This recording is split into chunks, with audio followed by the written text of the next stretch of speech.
Hello, hello, hello, and welcome back to the Awakening Philosophy podcast channel. My name is Jed. How are you doing? We are exploring a banger of a text. We are fixing some settings. There we go. So we are exploring the difference between understanding and belief. We have Harry in the dialectic at a coffee shop called the Greek Corner. That's where we're located. Representing the belief, everything is relative.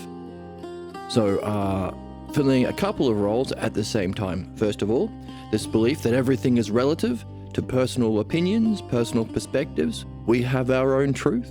And if it seems true to you, then that's just as true as anything else.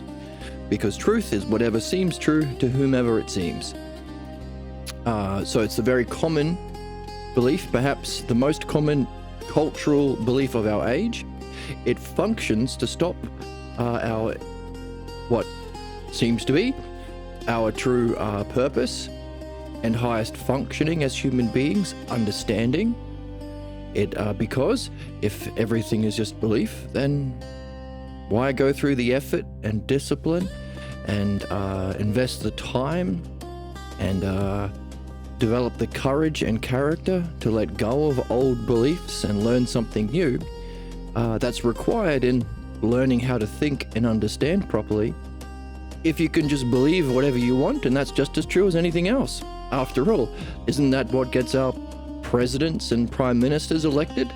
They just lie about what they believe to manipulate the beliefs of other people, and they are the biggest experts in the land. Therefore, why should we go through all of that activity to develop understanding for ourselves? So it's perhaps the most common, and it's also the most dangerous. Because individually, it blocks our true purpose. Of course, what we can recognize, evolutionarily speaking, what makes us more intelligent than cabbages and caterpillars and cows, is that we can reflect on ourselves, including our own states of mind, and we can do that reflection with logos, reason, understanding, rational self-reflection using language, ousia, self-reflection, logos. That's what makes us evolved. So you could say understanding is simply, well, our highest evolutionary function and our purpose as the species that we have evolved into. So, a certain belief can take the place of understanding, blocking us from our functioning. So even if you don't want to say it's the meaning of life or it's the spiritual method, because it is, you can say, well, technically, it's our intended function because that's what distinguishes us as intelligent beings, different from cabbages, cows, and caterpillars. And we are Homo sapiens, aren't we? Man the thinker.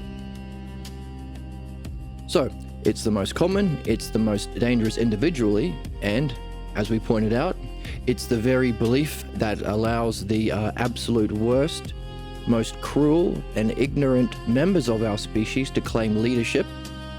Hey, just vote for me because your opinion is just as true as expertise. Because we allow belief to exist within religion and within politics, and of course within our economy. The CEO doesn't have to demonstrate any understanding of anything whatsoever. Billionaires are born into their wealth and they get to dictate policy and do whatever they want to us because they have all the stuff that we need to live. So the most dangerous, and of course, as we see, beliefs are rushing us towards Armageddon and the extinction of our species. Because our understanding is required to actually do good things. You can't believe your way into building a computer or fixing an engine or flying a plane. All of those things we recognize require understanding, but any believer can just say no. No to women being able to read. No to you having rights. No to universal needs being met. And any believer can smash an engine, crash a plane, destroy a computer. Therefore, because we allow belief to exist within our societal structures and institutions as positions of leadership, we see horrific injustice and our species racing towards the destruction of the planet that we share, and of course the extinction of our species. So the most dangerous belief individually, preventing us from our highest functioning, keeping us trapped in our problems caused by belief, blocking us from learning how to understand the cause of our problems and overcome them, but also the most dangerous collectively for our society. So, it's also the belief that justifies belief. So it's the king belief of all of the beliefs. Why do we allow our beliefs to exist? Well, I believe in something racist and sexist, and that got me elected president.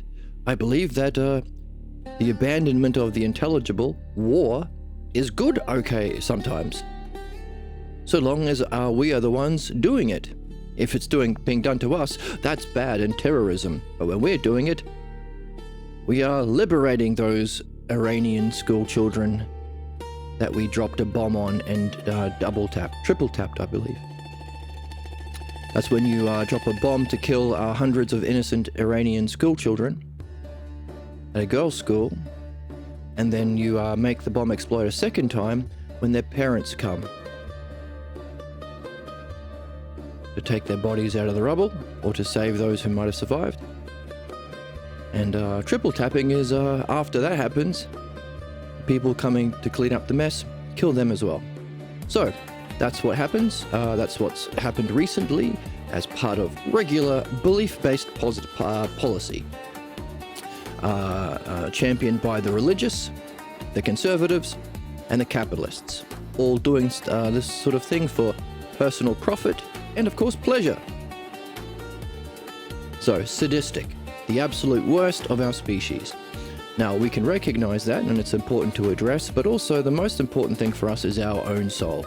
We don't want to be ruled by the absolute worst aspects of our own psyche, the aspects of our psyche that seek only physical pleasure, the aspects of the psyche that want to destroy good things in our life, the aspects of our psyche that block us from philosophy, true philosophy that we learn here.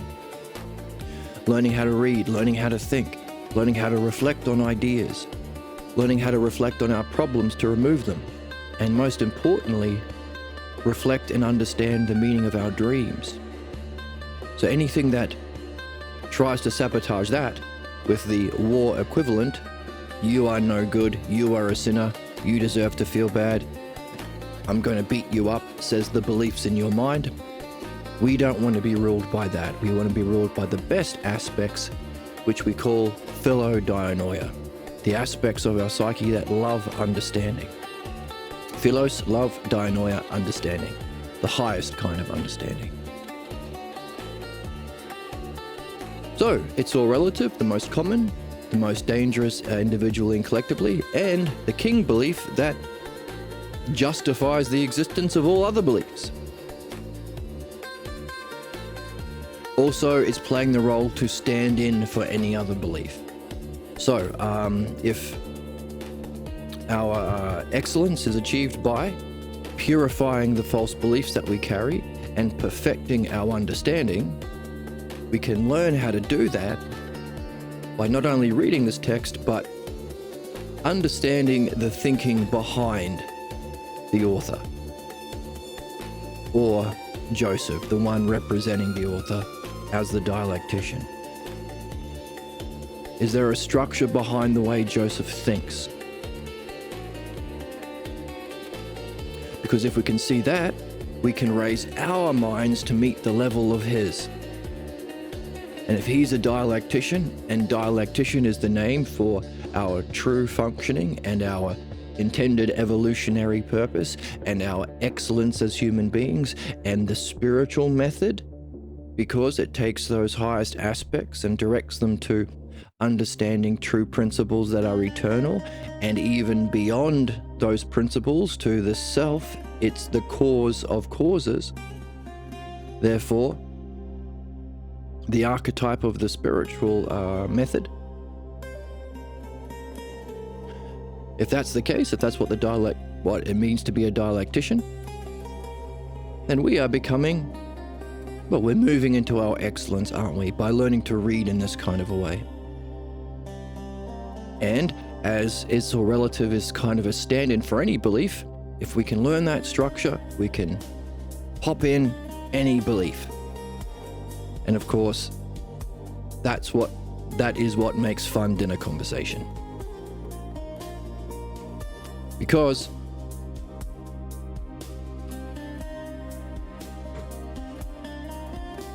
moving my guitar pedals. Because that's what we're here to do. That's what's most interesting. And we all want that. We all want to understand ourselves. We all want to understand why we're here, what we're supposed to be doing, where we came from, where we're going after we die, how do we die in the best kind of a way, and what's the highest reach of our own mind. We all want understanding. And we all want to remove our problems. By definition, we want good things, we want to remove bad things. Bad things have their root cause belief. Good things have to be reflected on with understanding, and as we read last time, that understanding gives rise to insight. That insight can then inform your understanding, and it becomes an evolving, growing, spiraling upwards process of development. So we say sometimes there's only really two things you can ask someone. Where are you at and where are you stuck? Where are you at with understanding good ideas or our higher ideas? Beauty, excellence, all of those subjects we just listed off. And where are you stuck?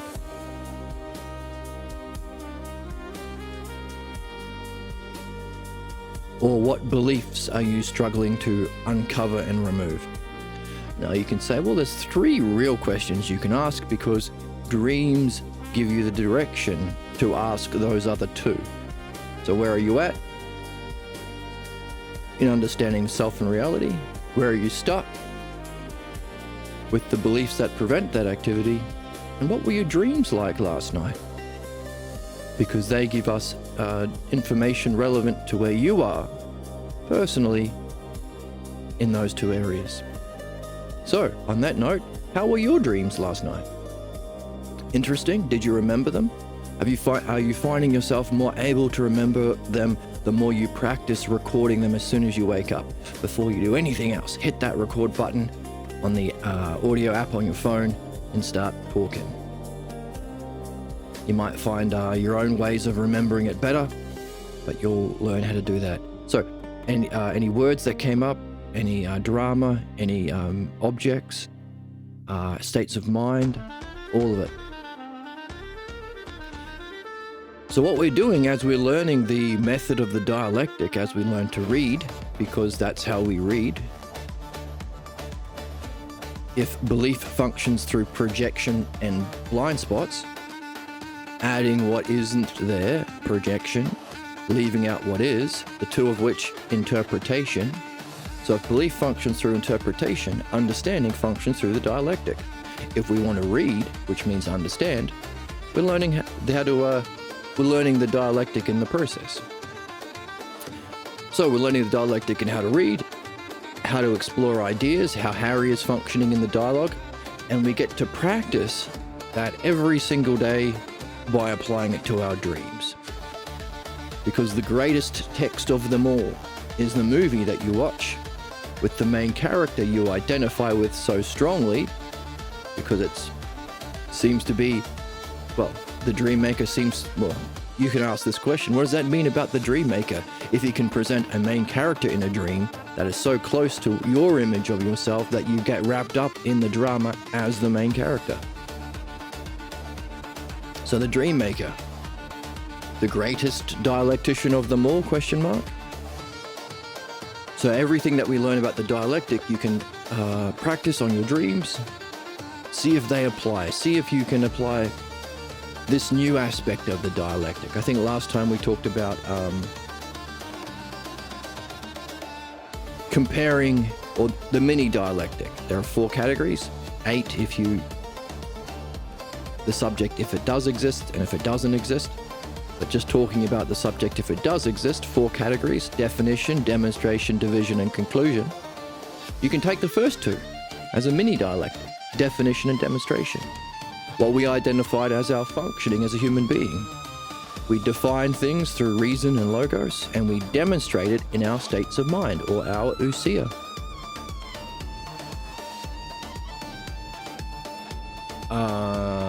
What do you define as the meaning of the dream? And how can you see that demonstrated in the dream? Prior to dream analysis. And then, working through it, you applying the dialectic we saw from the episode prior to that. What was the conclusion? Success or failure? What was the division? What role did you play in that drama? Demonstration, what was your state of mind? And definition, what does that say?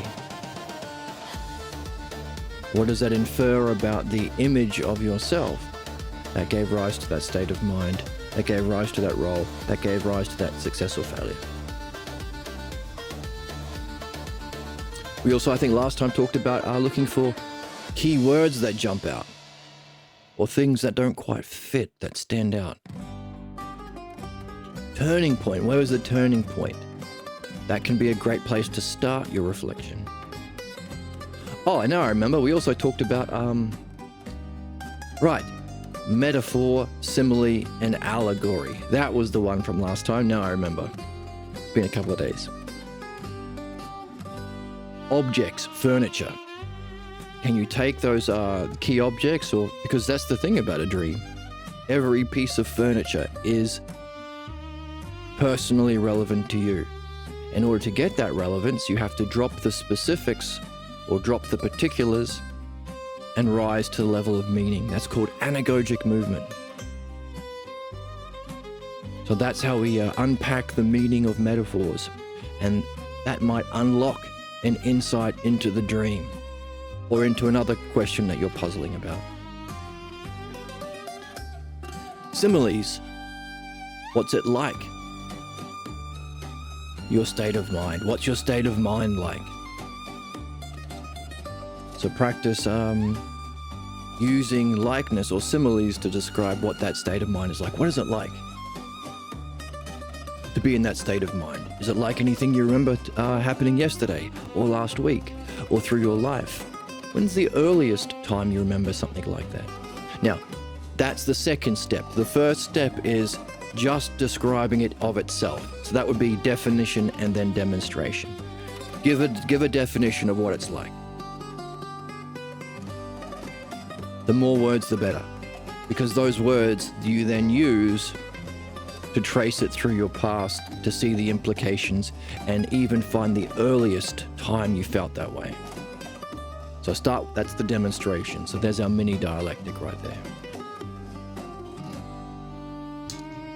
So, define that state of mind. What's it like?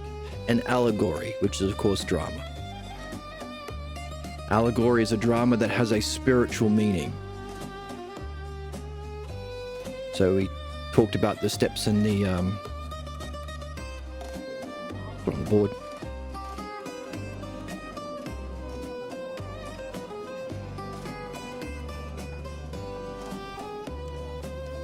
We talked about the stages in the drama. But allegory means it has a spiritual meaning. So that can unlock a deeper meaning to your dream as well. So the drama or the message of the dream will have a specific personal relevance to your life currently, so an urgency perhaps or an importance, but also will have a spiritual meaning that is about your life as a whole. What is it saying about beauty itself? What is it saying about justice itself? What is it telling you about your reason for reincarnating here and now, in this time, in this family, in this planet?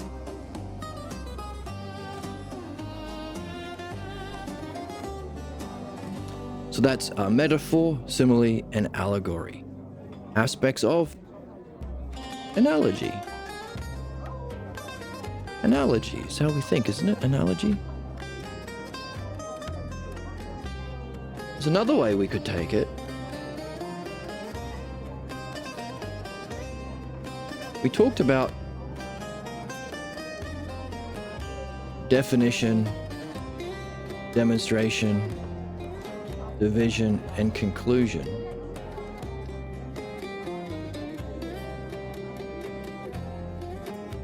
And we talked about the definition is the puzzle we want. What's the definition of self that you are carrying or exploring in your reading? What's the state of mind?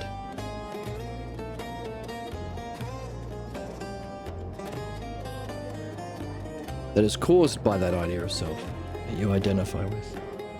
And what's the role in the drama?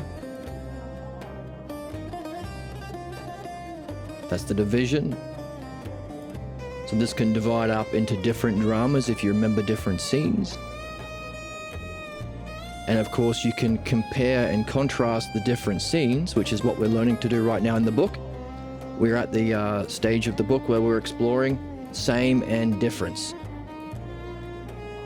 How is understanding different from belief? They are the same as cognitive functions.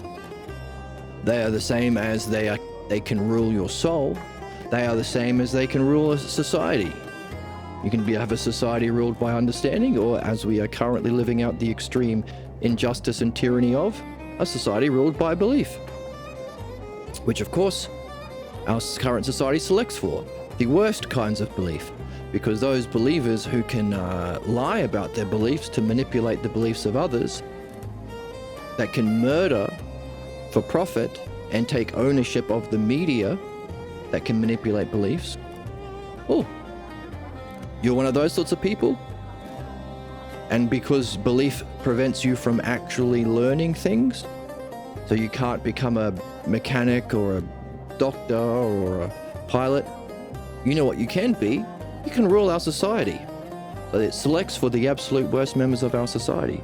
Or we could have a society ruled by the best of us, which would require standards. To have standards, we would have to have principles that universally apply.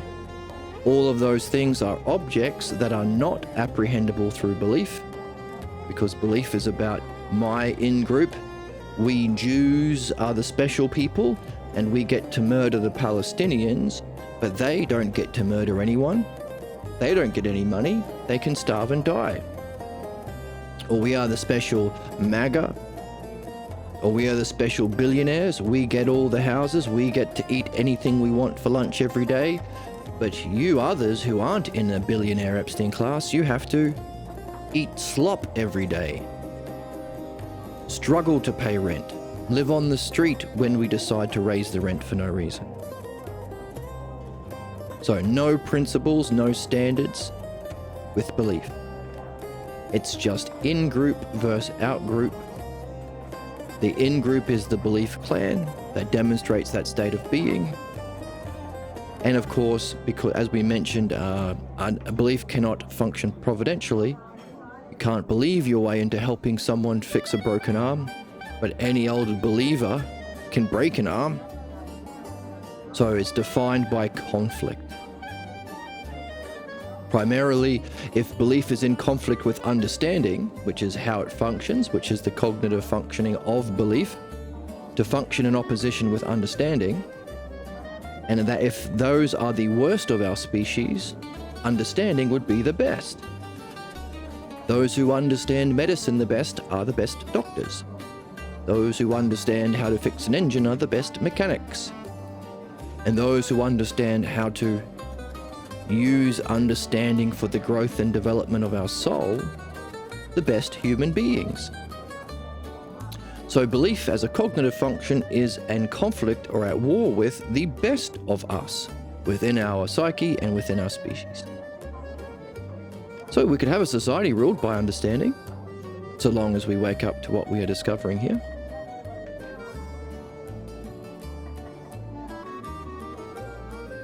So that's how they're the same, but how are they different? That's where we are in the text.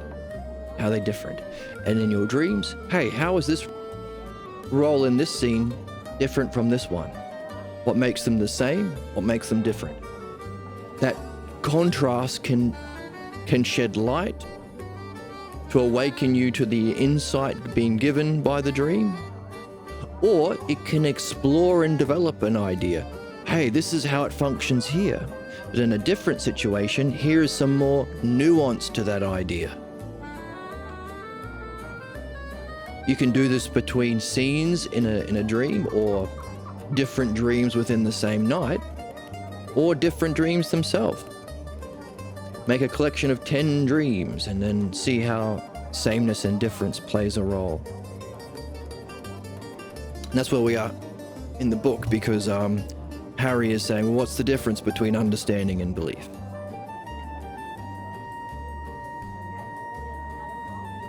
And of course, the conclusion of the drama, success or failure. Did you reach your goal or did you not? And we saw that how success functions in understanding, we read this last time, is understanding leads to an insight,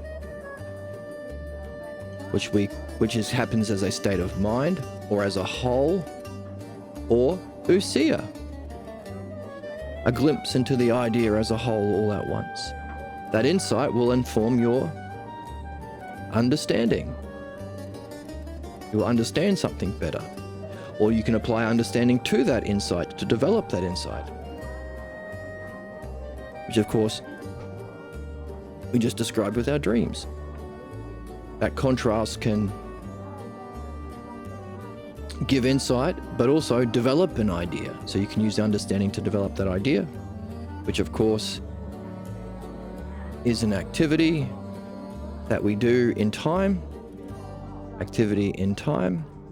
Therefore, if we're talking about the purpose of humanity functioning in time, that would be it.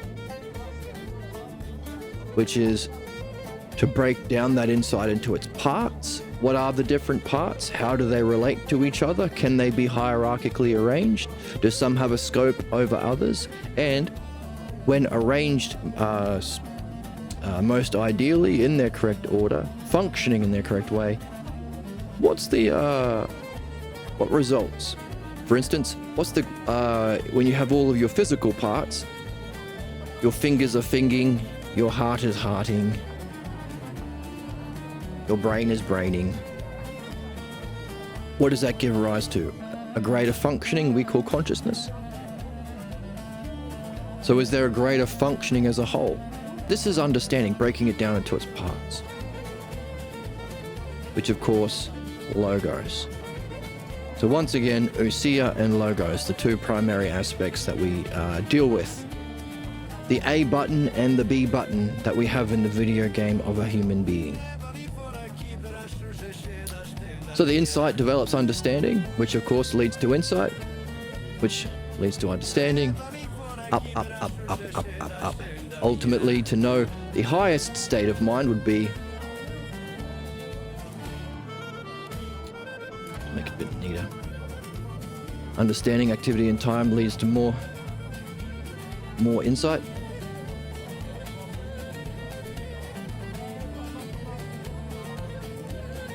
To more understanding.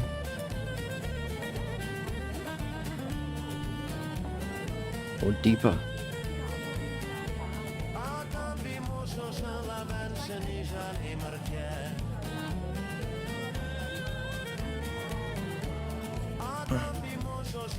Deeper understanding. And so on. Leading to, ultimately, so where does that success lead?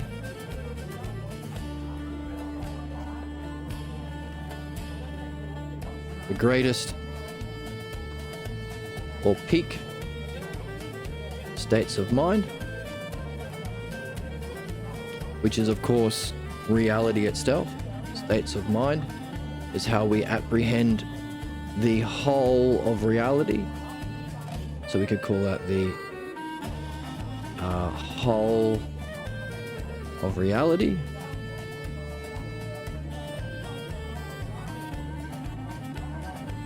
Or mind.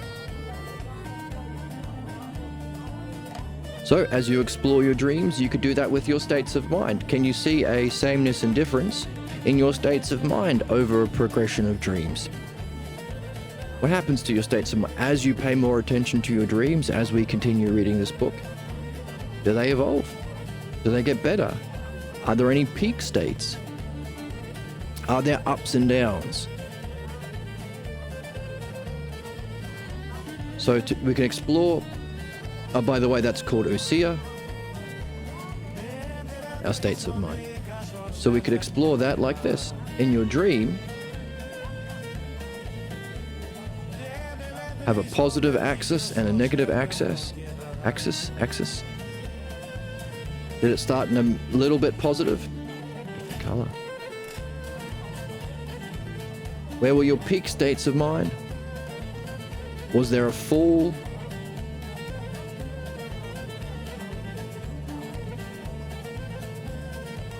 So you can plot on the positive and negative, the high and low states of mind as the drama plays out.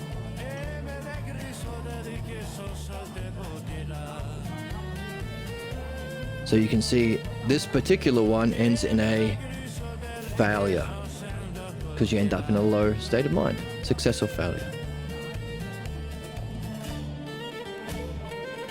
One approach to your dreams would be to start, we talked about starting on a turning point. Where does the drama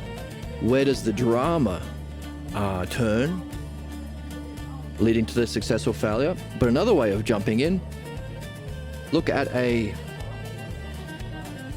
peak or a low state of mind. Jump in there. And of course, you can compare the sameness and difference between different scenes, highs and lows. We've been learning about the principle of the key principle. The human game is it's truth and humanness. It's not just a matter of telling the truth. It's recognizing there is a human quality in how we relate to truth. As we said, belief functions in opposition to understanding. And we all get beliefs from childhood because of the way that we raise children. So part of the game of being human is we will have beliefs fighting against our understanding, or the human condition is a war against truth and understanding. Which means, as truth we saw involves insight and understanding.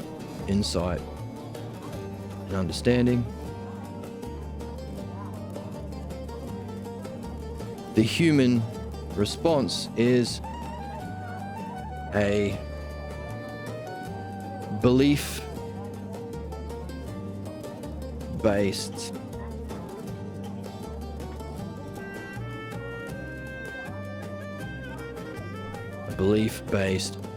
counterattack.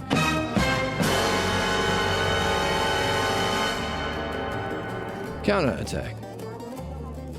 So every time in the dialogue that we've been reading, Harry has an insight into his own condition or into the nature of truth or reality, or is pushed to conclude, so led to understanding. He fights back, literally fighting sometimes, even with his girlfriend, which is a Wurmple. And she says, bull testicles. Okay, she says bull testicles. So, truth, belief, and the counterattack. Can you see that playing out within the drama of your dream? If there was a peak state of mind here, was there a dip? Was there a peak and a dip? Was there an insight and a counterattack in your dream? Put it on a graph. Have a high moment, and then a low moment. Everything drops off. Then you pick it up again. Then it drops off. And then you pick it up again. That's the human journey. But can you make sure that our job would be through the dialectic and developing relationships with other people in this game so we can reflect most ideally and even every day if you want to move quickly like a thief. Don't have to be a paladin lumbering slowly. You can be a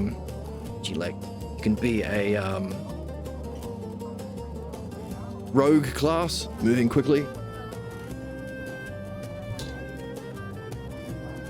We want to soften those peaks or anticipate those peaks. Soften the valleys or anticipate them so we can. It bores us now. Oh, it's not real.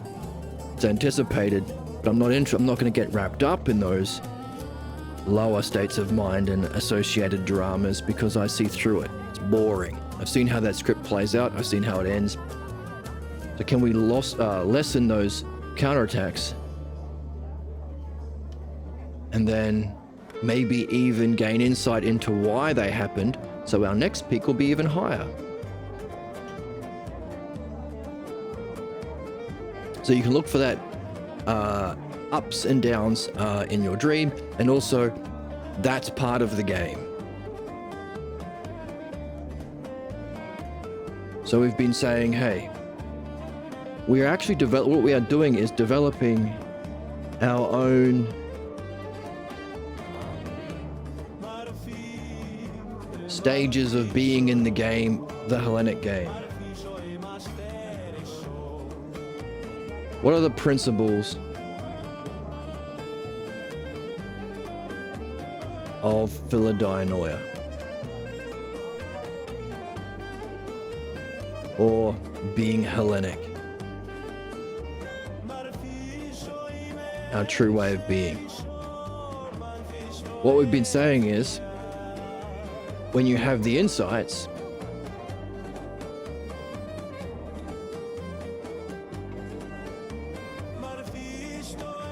and as we're in the middle of doing, we're pointing out that there are these peak states of mind. They're called enlightenment experiences, when you can grasp mind or reality as a whole in a transpersonal way. So you're dropping your image of your particular self and identifying or experiencing directly as you, mind itself.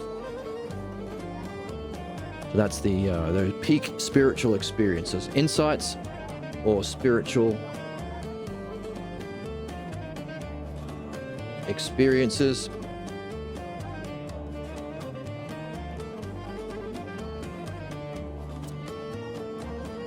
Use them to inform. Use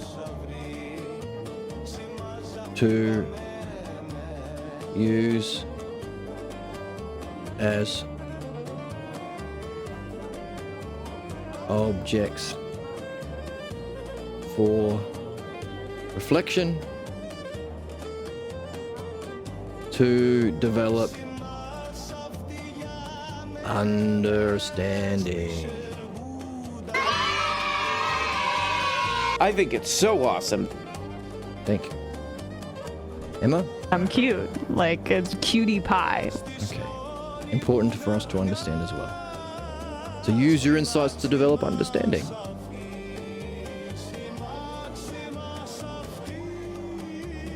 Which also means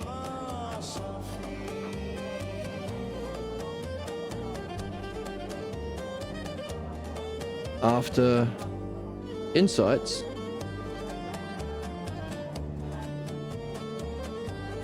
or enlightenment experiences, keep going. Keep going. And we just finished the Socrates and Jesus: A Dialogue in Heaven book, and Socrates points out to Jesus, hey, you just had the very first stage of enlightenment. There are many more stages to move through. But many people have that first peak experience and think that they're enlightened completely, and they start writing books. I've been using Eckhart Tolle as an example because he's he personifies that very well. Not anything against him personally, but it's very common for people after this experience to think, well, that's it. It's changed my life. Everything is different now. Definitely I'm enlightened.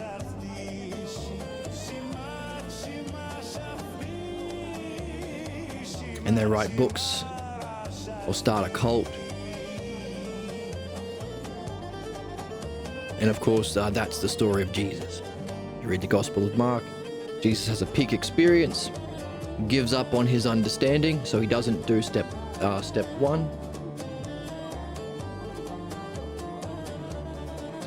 He doesn't reflect on his beliefs. So we should put that as step 2.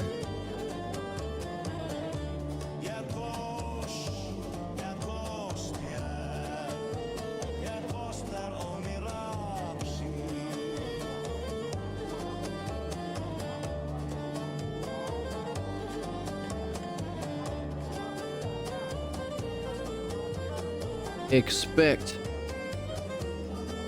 counterattacks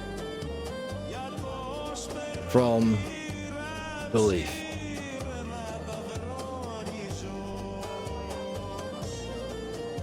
And address them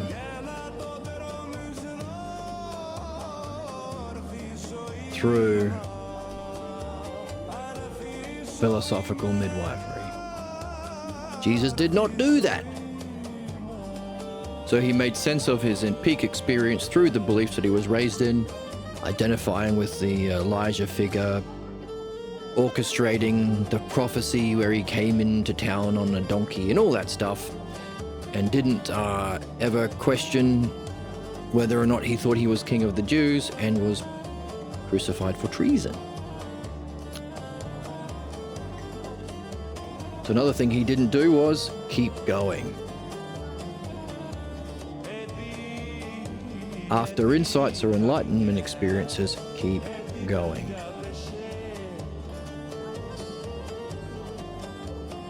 Now we mentioned the way that we keep going is sharing those peaks and valleys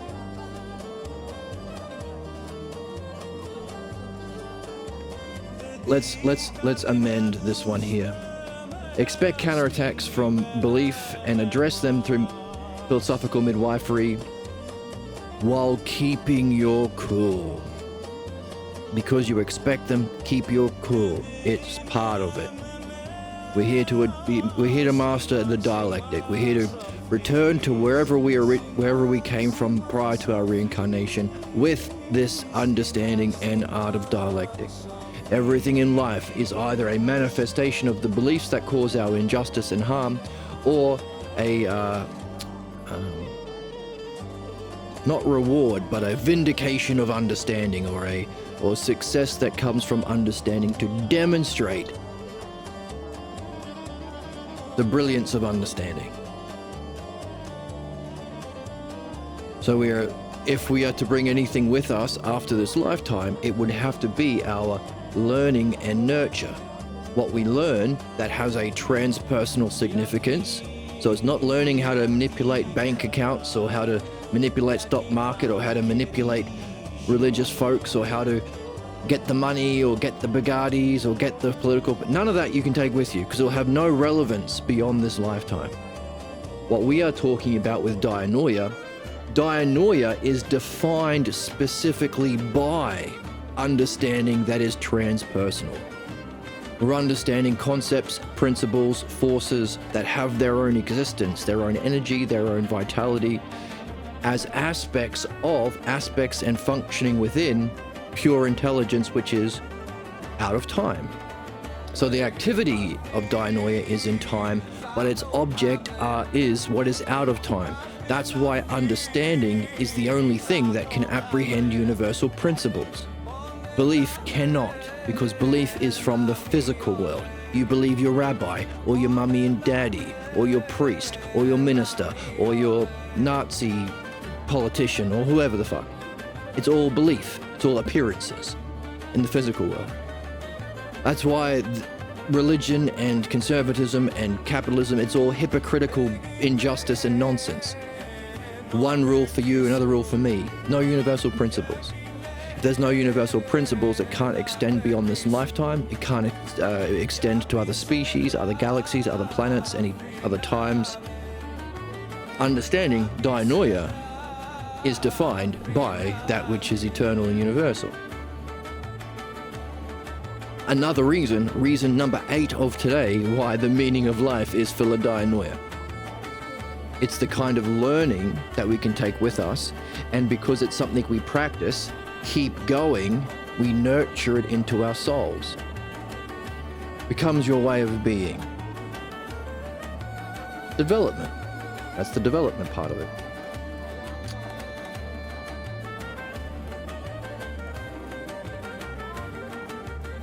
So expect the counterattacks from belief and address them through midwifery while keeping your cool. Keep your cool. That's the virtue of temperance, by the way. In the Republic, read the Balboa version. You find it online for free. Keep your cool. After insights or enlightenment experiences, keep going.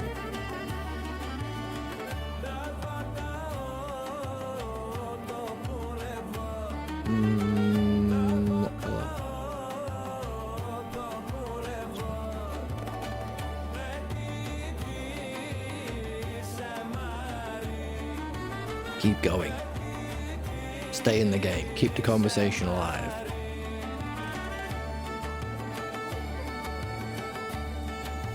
And as we said, one way of moving quickly is sharing. Zoom in a bit so I can write it. Number 4. Share. Share your ups and downs.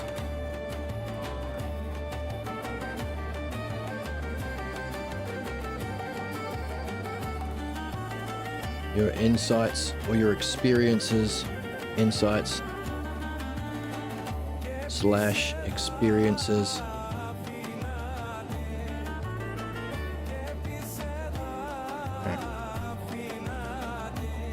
Share your ups and downs, experiences, and understanding.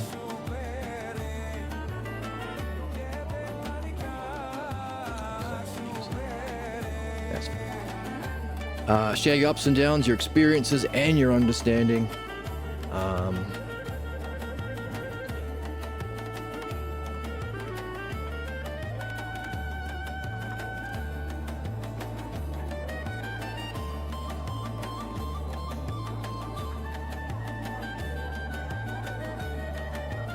Reading, capital R, because the reading that we're learning how to do here. Reading and midwifery.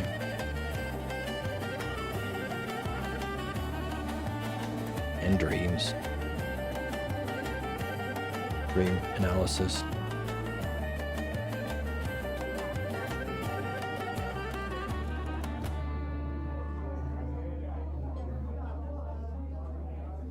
With others,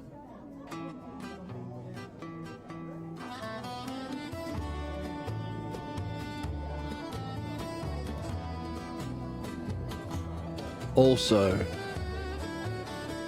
in the noblest game on this same, is our idea of same again, journey. Share it with others. That's why we have this thing, Community Awakening Philosophy podcast. We have a Discord. We provide links to the texts that we're reading. You can donate to support it.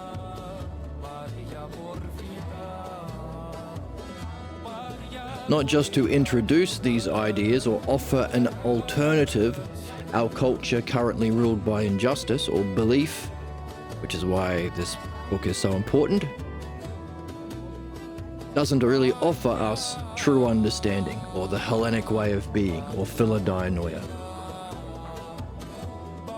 So one reason for this podcast is to let people know, hey, there's an alternative to fuckery, to bullshit, to meaningless fucking garbage of capitalism and consumerism and fucking religion and belief-based politics and all this garbage that no one likes, no one wants, and we're told we have to be fucking accept it. There's an alternative.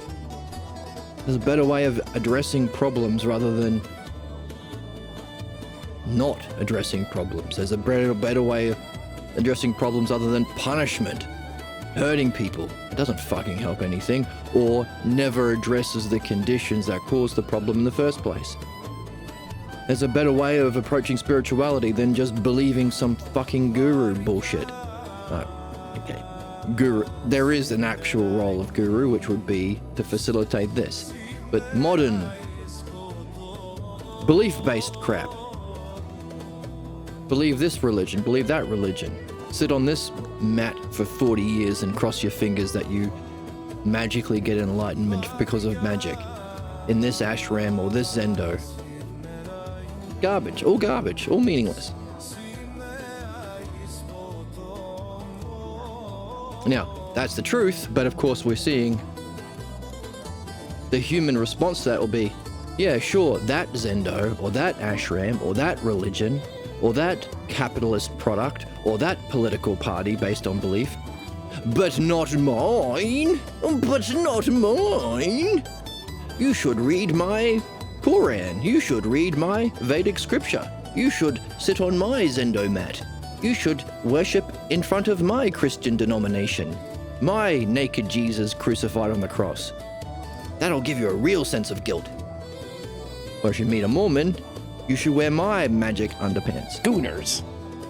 Because they're gooners. They're like a goon. They're a gooner. Because they do soaking and they're weird. Be a reasonable gooner. They need to be a reasonable gooner. Right, Emma? I'm too pure. Emma's too pure to enter this conversation. I understand. So, to offer the alternative of understanding, which is where we are in the text, Harry says there's no other alternative to belief. So I don't want to even reflect on my belief, because if you show me that beliefs are garbage and it's all relative is a garbage belief as well, I'll have nothing. I don't want to face the nothingness and have to face up to my life being meaningless, having lived based on belief up till now. And Joseph says there's an alternative. And of course, the counterattack to truth, as we can expect and anticipate and keep our cool as the dialectician, offer truth, their first reaction will be to slap your hand away.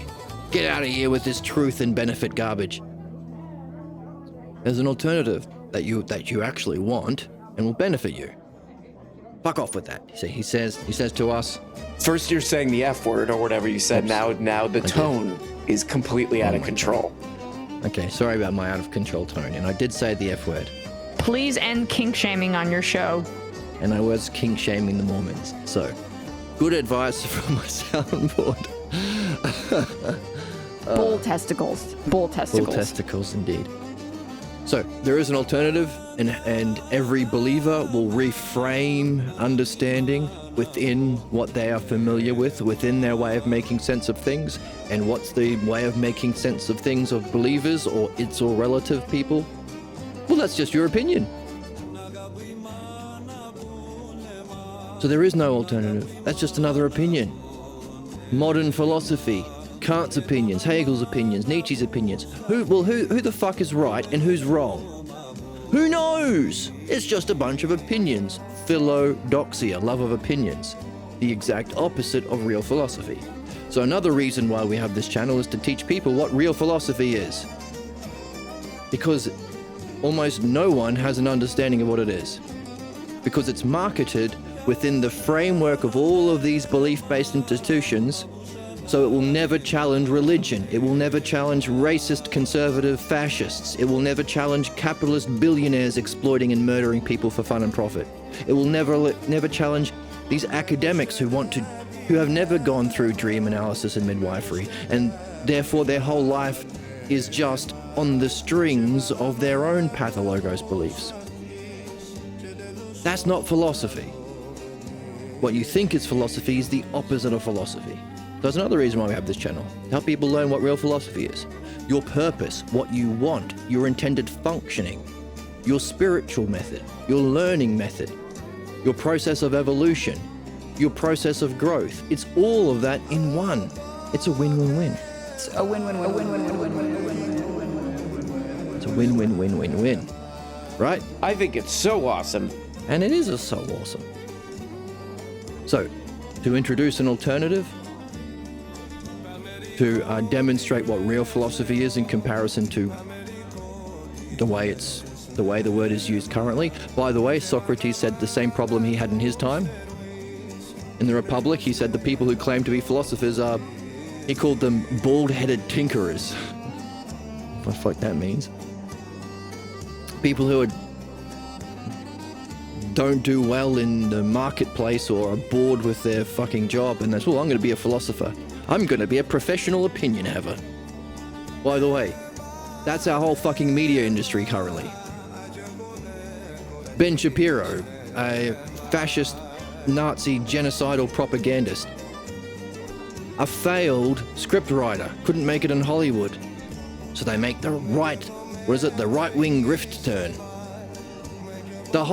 His whole company, PragerU, and all of these right-wing Fox News, all of these obviously blatantly harmful, lying, belief-based, fascist industries that have all the money because they support the structures that allow the billionaires to not be eaten by everyone else. Failed scriptwriters, failed actors.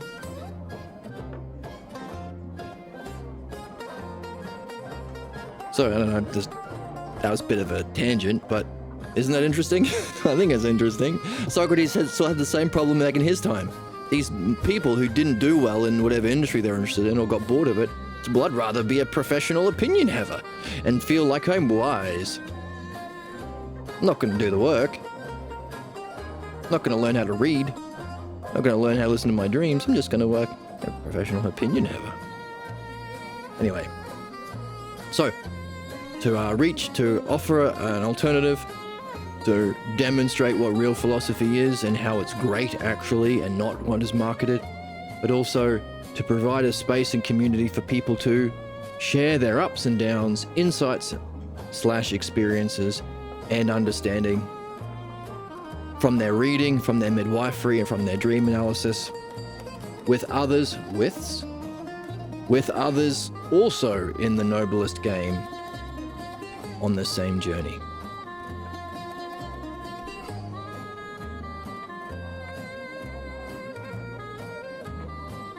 Let's just say in the game. In the game. It isn't called the noblest game, but we're going to say those in the game. So we're developing our own charter, or principles of being in the game, in the hero's journey, in the spiritual method, on the right side of history, because loving of understanding is the only thing that can overcome the addiction to belief. True philosophy is the only thing that can overcome philodoxia. So, you want to be on the right side of history? Here are 4 steps to be in the game.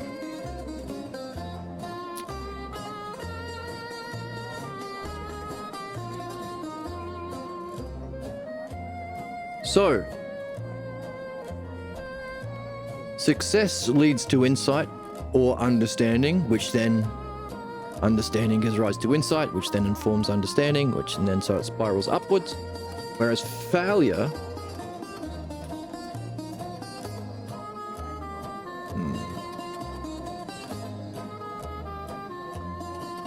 failures lead to confirmation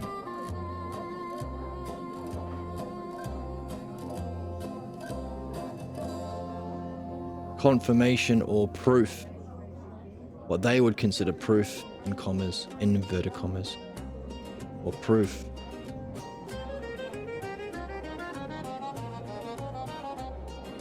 of the original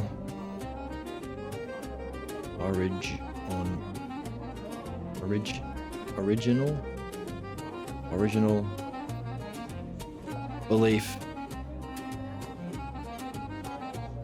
or image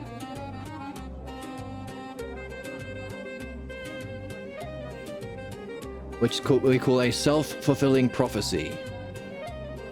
Ever notice that the more experiences a racist has, the more convinced he are of his racist bullshit? Because every time he meets a black person, he just antagonizes them until he gets pissed off and says, hey, get the fuck out of here, you racist. See, you're a savage. See? Right? The Jewish state torturing and abusing and genociding the Palestinian people for 100 years. And then the moment they fight back, see, they're fighting back, but they're killing the chosen ones. We should do a genocide harder. See, American imperialism, constant, endless attack of other people to justify their beliefs and the systems of belief that they're under. And the moment someone tries to do something good, communists, socialists, war, bad. The moment they fight back, terrorist. Keeping us in a state of savage, primitive, zombie-like, NPC, caveman ignorance. So confirmation or proof of the original belief or image. That's called a self-fulfilling prophecy.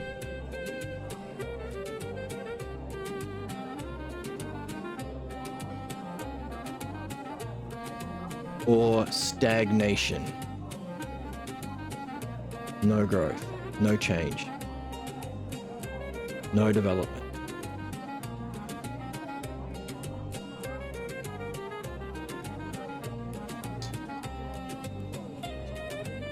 So again, this is understanding the dialectic used in this way, but also you can apply this to your dreams.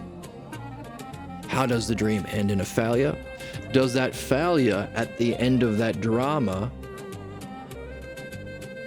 prove that state of mind was legitimate? Were you right to doubt yourself all along? You were worried about feeling lonely at the beginning of the drama, and did you end up lonely at the end when you acted from that state of mind in the role of the drama? Therefore, does it confirm the image of yourself as unlovable or not worthy or a burden or whatever it happened to be? That's what we want to find, by the way. We want to find either the image of the self that blocks us or the true nature of the self. So our successes lead to insight, understanding, more insight, deeper understanding, spiraling upwards, the opposite of stagnation, culminating in the greatest insights or peak states of mind, of reality, because mind itself is the mind of mind. It's transpersonal, it's the same intelligence. Put that in the same color so we know it's talking about the same thing. There we go. And of course,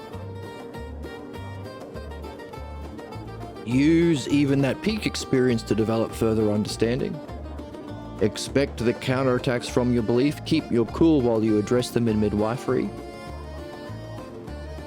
Sharing those insights and your midwifery and dream analysis with your friends to do so. Friends, those in the same game. But also keep going.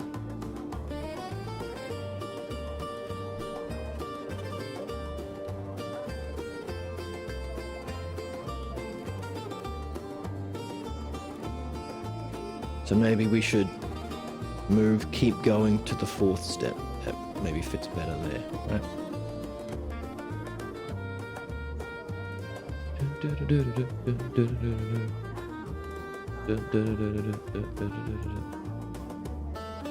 Okay, move that there. Move this down here. Move the 3 back over here. Move this one over here. Oh. Keep going.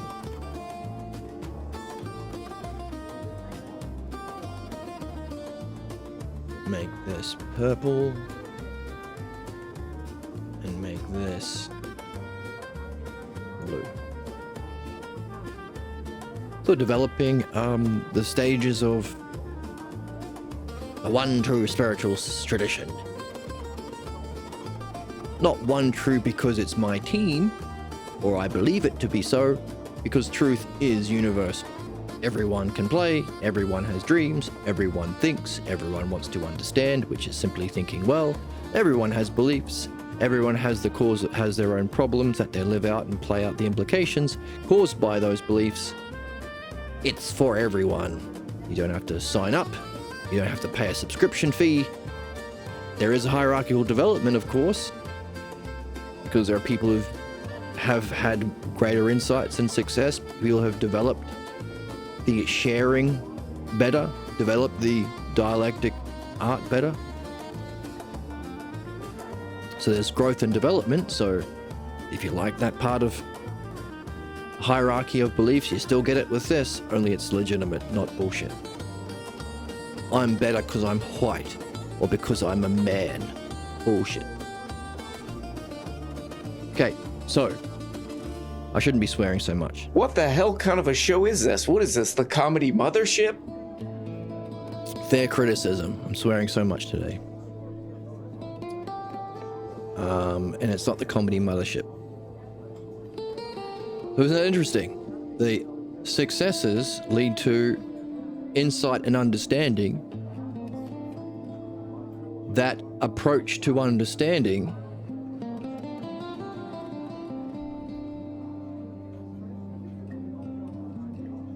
would be the ideal drama. In other words, the ideal role we are to play is to reflect on our insights to develop understanding, which leads to the peak state of mind. And as we say, we keep going even when we reach enlightenment states.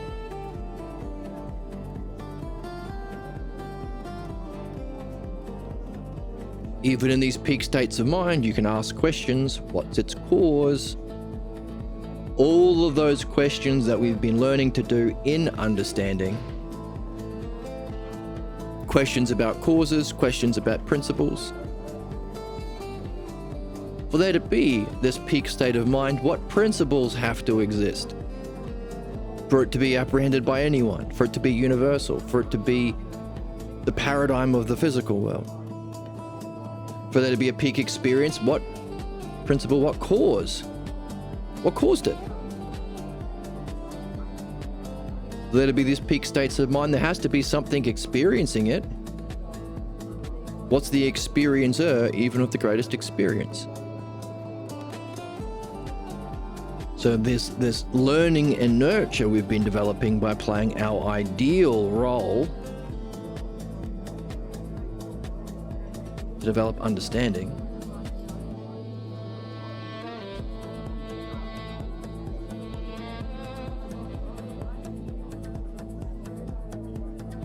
We even apply to our peak experiences. So, the success would be insight, understanding, more insight and more understanding, which is of course our ideal.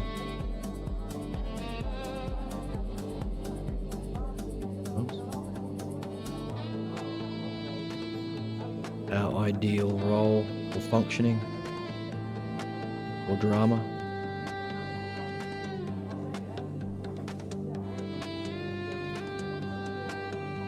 Leading to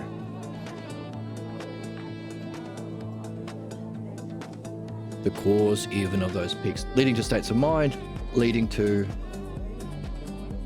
the self. And as we're saying, it's transpersonal, there's just one, the one self. Or the good self, or the true self.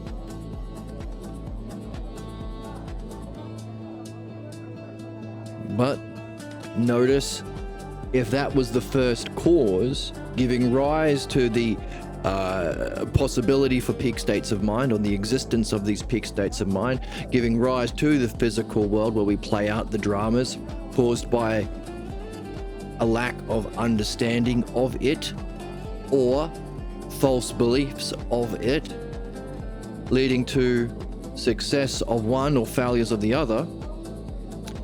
And those failures, of course, are messages about belief, and the successes are insight, understanding, more insight and understanding, which is our ideal functioning, of course, to develop.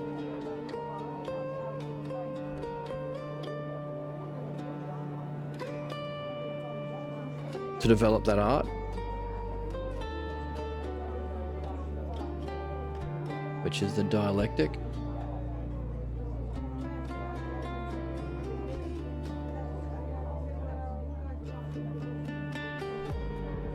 Meaning we don't just return to the first cause, we return to the first cause having learnt something and nurtured something, the dialectic.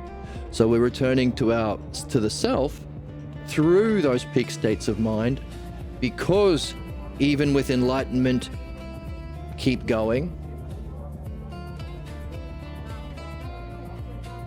So we return to the one self with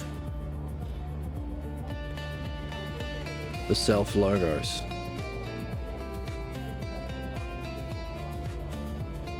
Or via the self logos.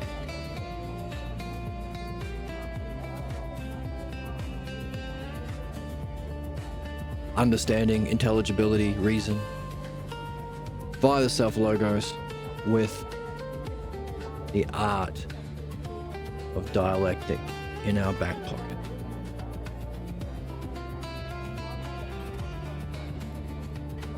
That for the sake of which.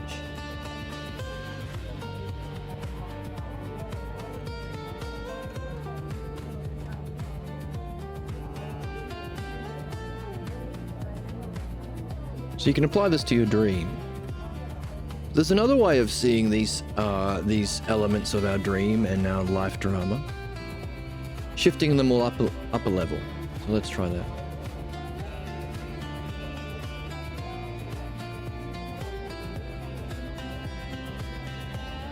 What if the definition was the state of mind?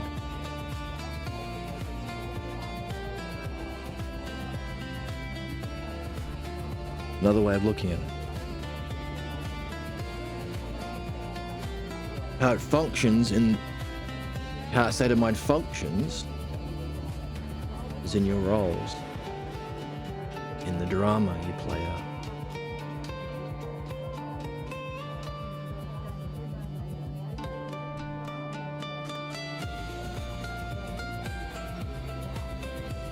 The conclusion at the end of the dream,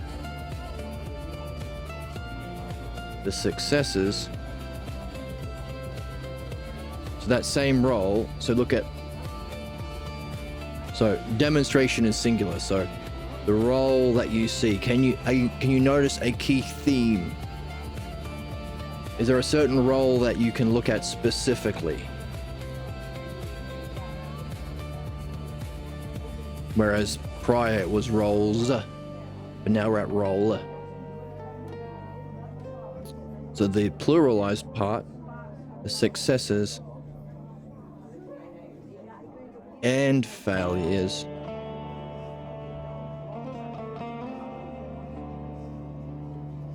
as a result of that role.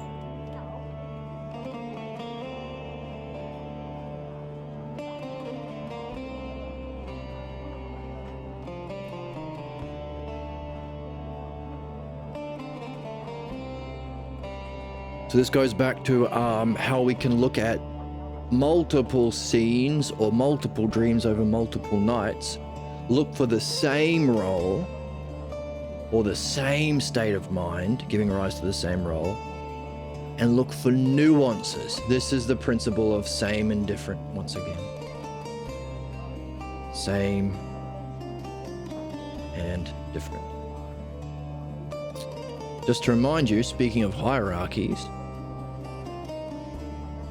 we're developing a list of, we said dianoia isn't understanding physical things, understanding how to do the markets, or get the Bugattis, or how to manipulate your way onto a propaganda network to get the money. Dianoia is about that which is eternal, mind and self. So these are the ideas that we use. These are the building blocks, the Lego pieces. One day I'll find a comfy chair to sit in. It's always so comfortable. I'll lean in. I'll get intimate. How you doing? I'm cute. Like, it's cutie pie. Good to hear. If you're experiencing a mental health episode, we don't want to have to see that. Fair. Very fair. Right.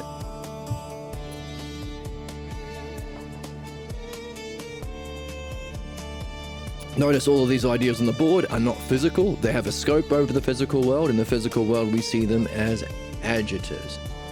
A beautiful streamer. A beautiful painting, a beautiful adjective. Same thing for justice, excellence, benefit. We see them in the physical world as adjectives, but they exist as nouns in intelligence, as the aspects of pure intelligence. Paradigm. So notice, we've identified different categories within the self-logos terms. Things that refer to goodnesses that we desire with our belly. There's our man down here. Speaking of virtues, we talked about temperance, keeping your cool in the ups and downs. As you desire your goodness, as you for yourself internally, as you're in your belly, you want a good sandwich in your belly. Outwardly, you seek activities. You want the truth. You want to the truth of whatever you seek. But the other aspect of the psyche, these are the three aspects of the psyche that Socrates identifies in the Republic. So when we say soul, we mean the wholeness of these three features.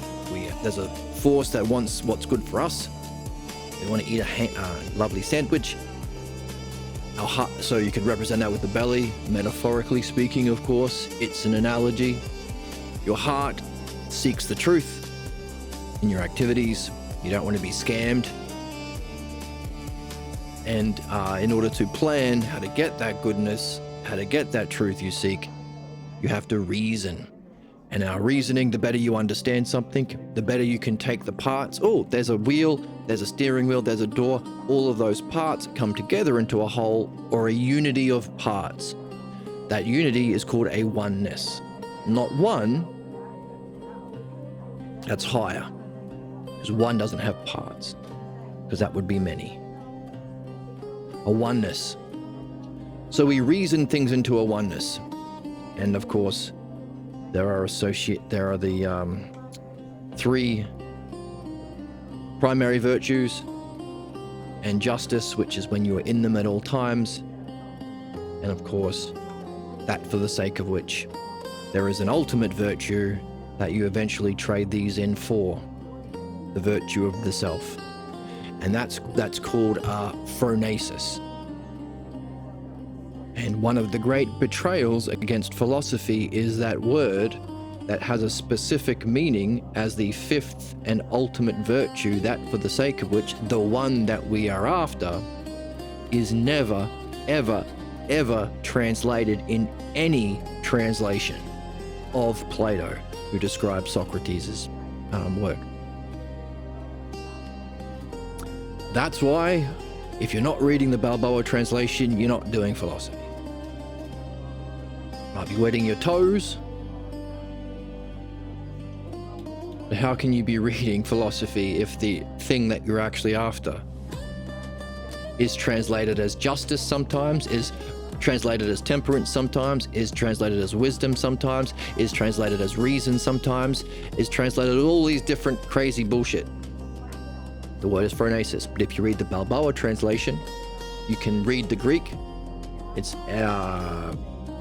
Oh, it's been a while. Something like that.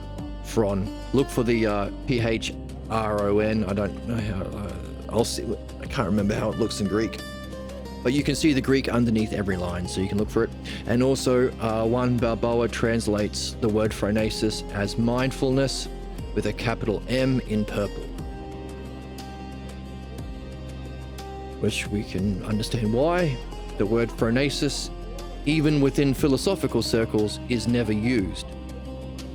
So, how's a regular English, because it's supposed to be accessible to everyone, so he uses the word mindfulness, but the actual word is phronesis, which refers to that fifth virtue. That for the sake of which, in the Phaedo, he says, Socrates says, it's like the gold coin. All of these other coins you trade in for the gold coin that you want. Or all of these are gold coins that you trade in for the thing that you really want. One of those two ways, I can't remember. Anyway. Phronesis. So, in terms of our understanding, we have these pairs of terms. Everything that's ever existed, everything that's ever experienced, everything that's ever been thought about uses these terms. It's always a whole of some sort of parts. It's always the same as something in that it's a thing, and different in that it's a different thing. But notice, we can use these ideas to break down how to understand your dream. Notice we said, when you go into your dream, what's the meaning of the dream as a whole? What do you think the dream is telling you by definition? And can you see it demonstrated in the, like, what reason? What's the demonstration of that in the dream? And we do that because it's not going to be right. You're going to be missing something. Otherwise, you wouldn't have had the dream. But the difference between what it actually is and what you thought it is can itself demonstrate the meaning of the dream that the dream defined. So in other words, if your dream is saying sometimes you misunderstand something in this way, that might be the very way you misunderstood your dream.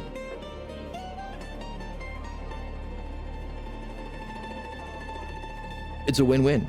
It's a win-win-win. And win-win.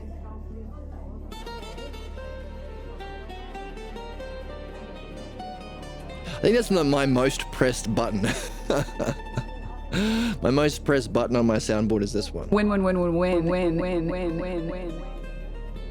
Because so much of philosophy is what's the word? Recursive. You get benefits in a lot of different ways, and because we're dealing with truth, structural similarity, so you gain an insight into your problem, which you can then use to develop understanding of the truth. And then you have a deeper understanding of truth that can provide understanding about your problem, giving rise to further insight. And that can help you learn how to read without interpretation. There's a new insight. And what do we say when you have insight or experiences? Use them to develop. No, step one, any insight you use to develop an understanding. So you had an insight into your problem. Use it as an object of understanding. But then you can apply it to understanding more about the truth, because your problems are just false appearances of truth. Your appearance appeared true, appeared wise, appeared loving. So did Donald Trump, if you're a MAGA. So did Jeebus, or your rabbi, or your imam, or your preacher, or your minister. So gaining a deeper understanding or insight into truth by comparing it, contrasting it, same and different with what was false. So there is a difference, again, so today's theme seems to be same and different. There's a difference between your false image and the truth, but there's something same. You associated hey, that person looked beautiful. We call that the halo effect in modern culture. someone looked beautiful, so therefore they must be good. So therefore they must be saying something true.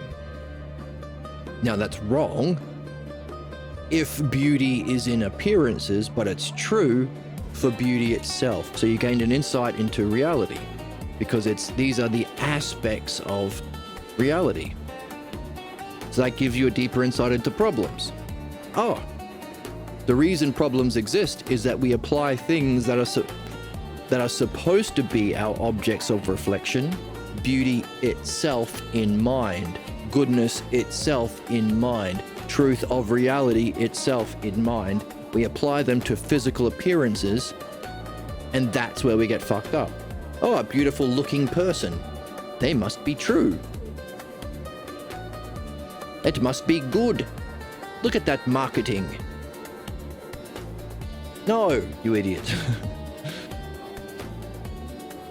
So, further understanding of your problem.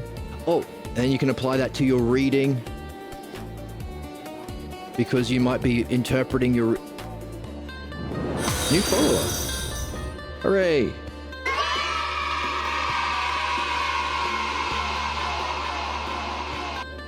Welcome to you. I love this guy. And I love this guy who's signing up. So gain insight into your reading. Oh, you had an insight into how to read without interpretation of belief by applying understanding. Oh, you can apply that to your dream, because dream analysis is learning to read dreams without interpretation. So it's always winning. It's a win-win-win-win-win.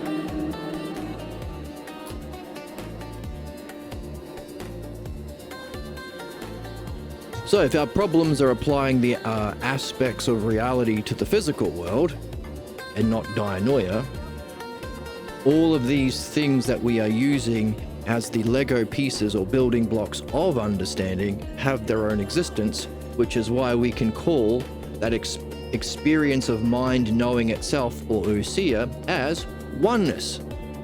If you've ever had that experience or listened to people who've talked about their experience, they'll often say it was a great oneness. Goodness. It was beautiful or brilliant or blissful. It was really good and I really want it. I want to get back to it. And obviously, truth. It was the most real thing I've ever experienced.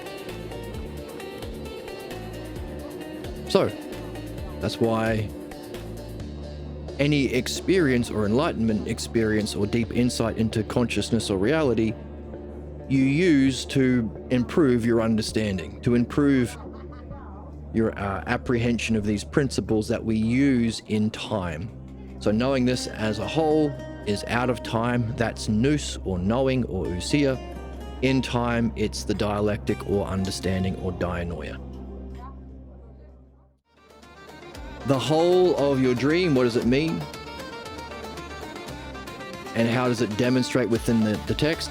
Then we break the dream down into its parts, which is the role of understanding. That's the dialectic that we apply to it. And the theme that we're talking about today is same and different. Is there a sameness within the different scenes, a same theme, a same role you're playing, a same state of mind? Is there a difference between the scenes or between the dreams? Can you even map positive and negative, ups and downs in a chart?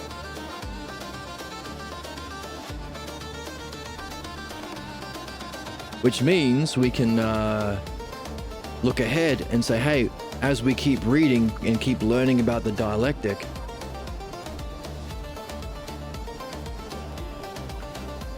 can we see a way of using like and unlike to unpack the meaning of our dream? How about unlimited or freedom and limits? How about rest and motion? How about out of time and in time? And can we see these themes unfolding within the books that we read? Or within this same book that we're reading right now? Because right now, we are recognizing that belief and understanding are the same in that they're cognitive functions, in that they can rule our soul or society, but we're asking what's different about them. What makes understanding better? Also, we're talking about metaphor, likeness, simile. What's that like? So same and like is metaphor and states of mind. What do the objects mean? What are the states of mind like when you describe them? So we're becoming more and more familiar with these, and of course there is no book written on dream analysis yet. You can play with these.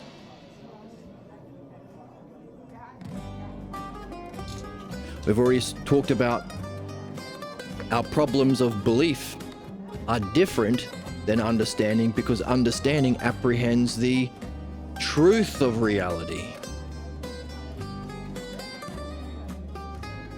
Is actual beauty, is the paradigm of justice. And beliefs are problems because someone appears to be wise or just or excellent or caring or know about reality because of their appearance. So these same terms of goodness are used with reference to understanding or belief. The human problem lies here. The head. We always desire goodness, we always seek truth. It just depends on whether or not we have beliefs ruling our soul or understanding, which is the significance of this book. Joseph representing understanding, Harry representing belief.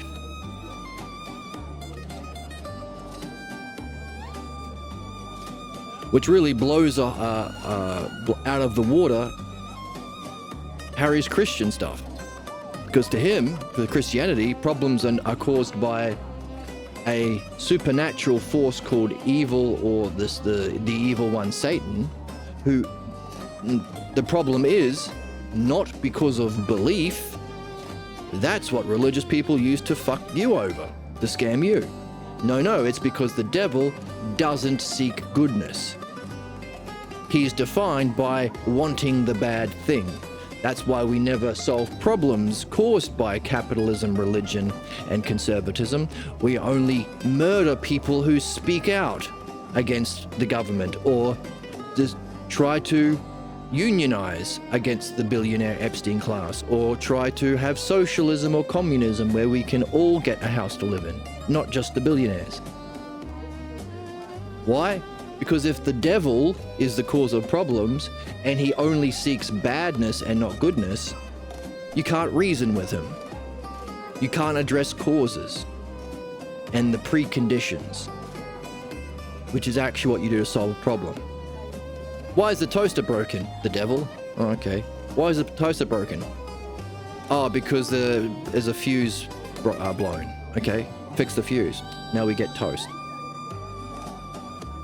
Whereas belief, ruling our current world, our education system, punish the bad kid. Religion, murder the non-Jews or the non-Christians. Politics, murder the non-billionaires. Or anyone who tries to hold us accountable for our injustice. Beat the shit out of your toaster. You'll have no toast. And no toast for us is a sick soul that will have negative growth in this lifetime and beyond, and a society that will, a broken toaster is destruction of our planet and extinction of our species. The devil doesn't want truth, the devil only does lying. So instead of addressing the real cause of problem, this ruling force within our soul, the devil assigns the blame to the other two. The devil is defined by desiring badness and outwardly only trying to trick everyone. Or the biggest trick the devil played was convincing people the devil doesn't exist. Fucking garbage. It's the third one. There are three forces. It's the third one. The top one, the ruling one.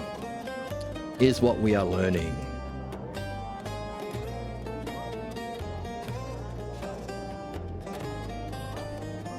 So, reasoning deals with these self-pairs of oneness, because you reason something into a oneness. That relates to those things that we desire in goodness. And we see that belief is the lesser or the false. Understanding allows us to apprehend the greater in mind, but understanding also can be applied to mind. Remember that principle?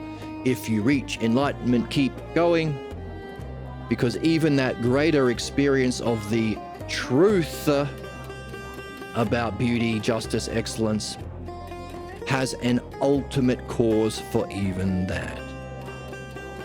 For mind to be beauty and justice and benefit all wrapped up in a oneness. How am I going for time? I think we're almost out of time.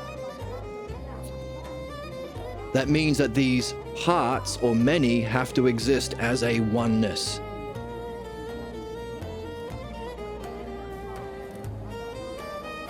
Meaning there's a cause that keeps them together. What keeps things as a oneness? What's the cause of oneness? One. Therefore, the cause of this goodness, good. I wish you a very good night. Oh, thank you so much. Yeah, I have another stream that I want to watch that's starting soonish, I think. I think maybe it's in an hour, I'm not sure.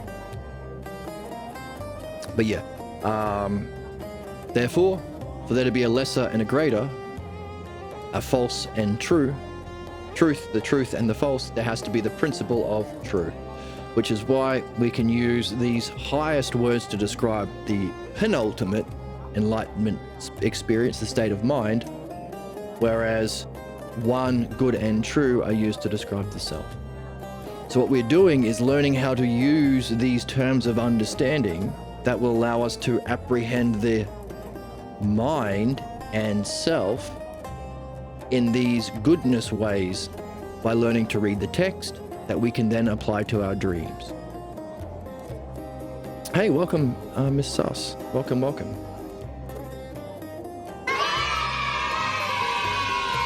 Honestly, on the real, I say everything this guy does is perfect and beautiful. And he's handsome. I said it. Everything that Sus does is handsome and beautiful and something. And he said it. Cookie maxing. Also, I hope you're cookie maxing today. Maybe not too many cookies, but a little bit of cookies is fine. How are you? So, whole and part, same and different. This is where we are in the text. How is understanding different from sameness? You're not the handsome one. I'm going to get you. I'm going to find you. And I'm going to get you. I'm going to find you and I'm going to get you if you say that. Maybe. They're secretly turned on by it. Oh. Hubba. I just want... Okay, no, Emma's gooning too hard. We're not going to listen to Emma today. Goon. You're a goblin under a bridge asking to be fed attention. Oh, Lord. That's anti-feminist in some way. In some way, that's anti-feminist. So, the different scenes. What's the same and what's different? Because that will provide insight or nuance into the idea explored in your dreams. And we said that, well, we have been exploring, where is it? The drama in this way. The failures keep us in a confirmation loop, a self-fulfilling prophecy of our definition of ourself. That's our false belief of self and the false image that we wear as a mask, a death mask, because it causes us to be stuck in problems. Whereas our successes lead to insights, which we then use to develop understanding. And that list of terms we just went through was the greatest insight, which are the building blocks and Lego pieces of understanding the self-logos terms. I have a new tarot deck coming Tuesday and Wednesday. You can always call me on Discord if you want a personal read. Oh, that sounds fun. Sure thing. Join the Discord, anyone watching. So insights lead to understanding, which then lead to deeper insights, which leads to deeper understanding. So that would be how we would function ideally. That's our ideal role, the dialectician. So the successes lead to the ideal role, which lead to our ideal state of mind, because our ideal state of mind is the highest kinds of peak experiences or insights. So all of those terms on the board we just looked at as a whole, mind, reality, or seer. And as we said, we could describe that as oneness, goodness, or truth.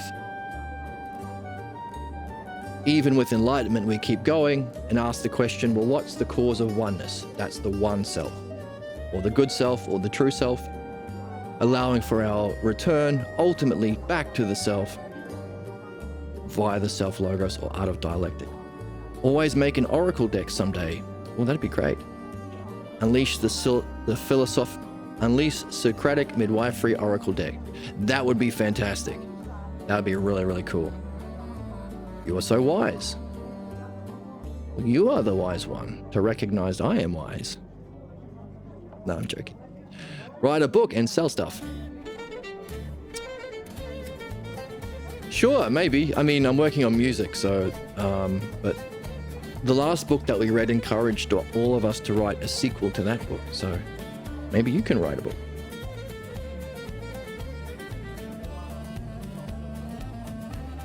Why sell stuff? To build an empire, to destroy the old ones. Old ones are archaic. Yep. That's right.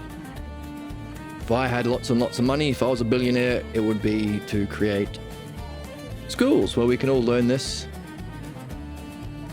Learn how to be rational, learn how to solve problems. Go out into the world to help people. To create rational systems, which is simply systems built on the rulership of reason and understanding, allowing us to apprehend these universal principles, because universal principles applied universally will have universal benefit, which would be a purification of belief.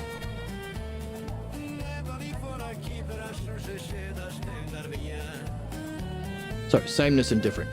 And so what we were looking at today was how we could apply that differently. Sorry. To shift everything up a step. So make the definition, the thing that we're exploring in our dream is either the peak state of mind or the low state of mind.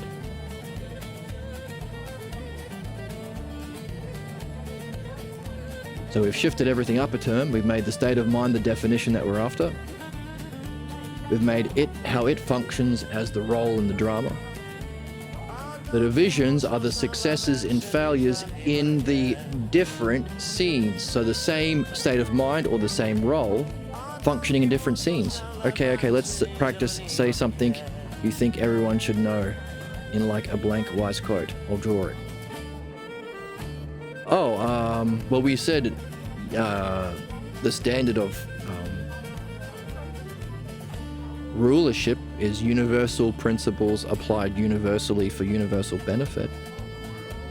But there's lots of things we could say. Our purpose is to develop the art of reflection in language, or Usia and Logos, called the dialectic. All problems has as its cause the false appearance of beauty, truth, and reality. All vice is the appearance of virtue. All problems are in definition in principle solvable. All problems have a false belief of the self called the pathologos at its cause, at its core. And we have problems specifically to learn how to surface, understand, and address and purify that false belief, which is the art of dialectic. That art of dialectic can then be applied to not the pathologos or sick idea of self, but the self-logos, which all of those terms we were just looking at. So it's the same art used to purify the false or pathologos that is mastered in removing, that is also used to perfect the self-logos, to reach our excellence. I don't know. Take all that stuff I just waffled off and turn that into a product or a deck or something. I'll start with virtue, vice and virtue. I'll start with that one. Saving this as a timestamp. Hooray! Well, what you can use is we've got 4 principles. What for you? Great. But today we've been looking at, in learning how to go through this process, we're developing our own principles of philodianoia, or love of understanding, the Hellenic way of being. We said, hey, if you have insights, yours to use at your disposal. Awesome. If you have insights or spiritual experiences, use them as objects of reflection to develop understanding. So while understanding can lead to insights, use insights to develop your understanding. That's stage 1, or principle 1. Principle 2 is, hey, with every insight or understanding, which is what we have, those are the, in terms of being a human being, we have an A button, which is ousia. We have the capacity to reflect on ourselves. And now B button is logos. We can reason through language and dialogue. Those are the 2 buttons we have. We're just pushing them together to do our special move. If you push A and B together, that's the special move called the dialectic. The dialectic is simply the art of guided self-reflection through language and reason.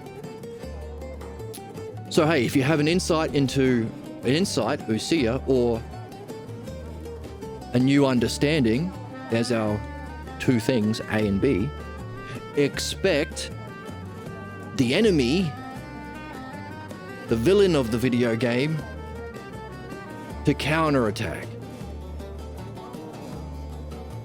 So expect counterattacks from belief and address them through philosophical midwifery while keeping your cool, because it's the human game, truth and humanness. Insights and understanding and the counterattack from belief. So you'll go of positives and negatives, and you'll go like this. Keep your cool. So keep your cool in the ups and downs while expecting counterattacks to your insights and understanding from belief. Make that a card. It's number 2. Number 3. Share your ups and downs. Share your insights and understanding with your reading that we do and your midwifery on your problems. Share them with others in the game on the same journey. And number 4, that's all we have so far. Even after enlightenment experiences, even if you reach enlightenment, keep going. Go back to the start and use those enlightenment experiences to develop understanding, expect counterattacks from belief, share your insights, and you'll have a higher enlightenment experience. And keep going. So this represents that spiraling upward learning process. So that's understanding. That's the path of understanding, or philodianoia, the true nature of humanity, our excellence. And we can say, hey, you know what's the same? Belief. Why?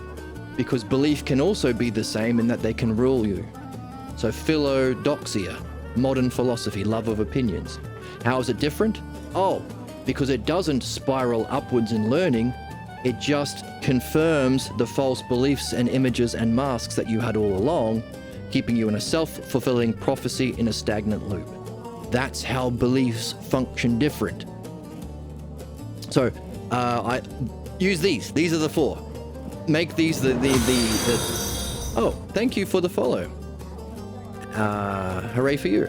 Adnan.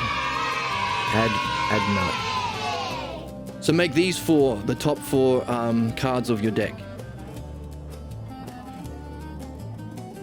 Use insights and peak experiences as objects to develop understanding. Number 2, expect counterattacks from belief. Keep your cool and do midwifery on them. 3, share your ups and downs, your insights and your problems with others in the same game.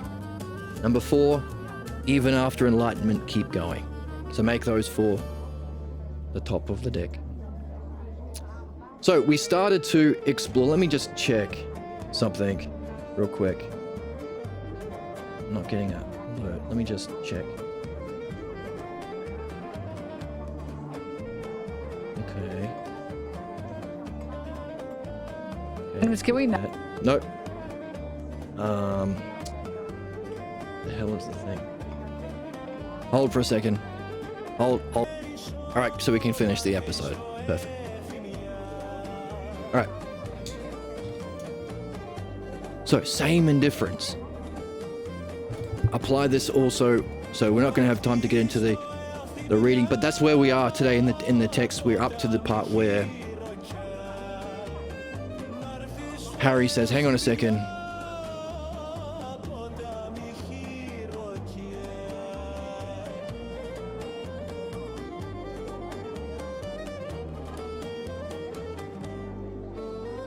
We need to put a death mask. We have to save old beliefs by lying about religion and history to save beliefs." Harry points out, Hank, actually, these systems of belief, you know that they're not saving you. They only exist if people believe them. They're not true principles. And and Harry said, "Hang on a second, I thought beliefs, you need to have belief to save you." No, it's the other way around. Your belief in these belief systems save them. Why not study without saving them? That's what we're learning how to do here. How do we read without interpretation, especially our dreams? Save the system by our act of believing it. And if you don't understand belief, because it's not an object of understanding, how do you know you even believe it?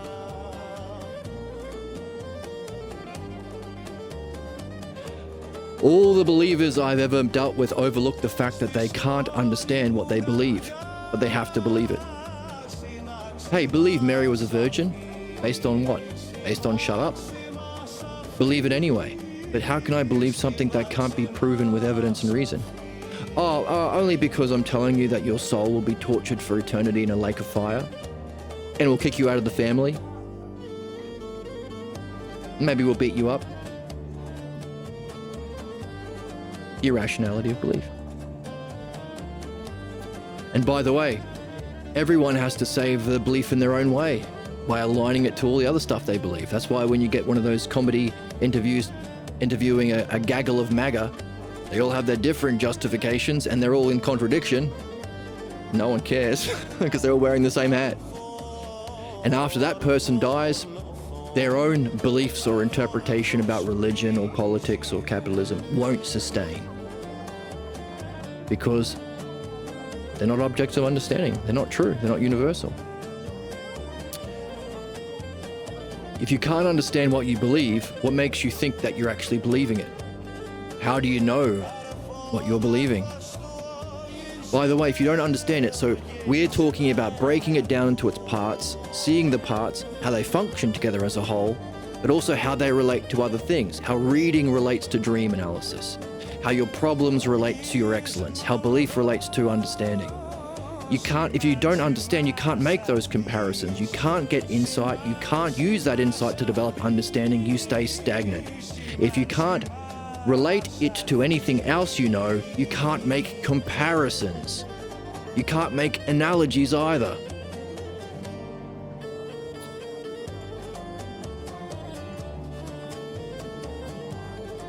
And then you're left thinking, well, the only thing worth knowing is your own belief.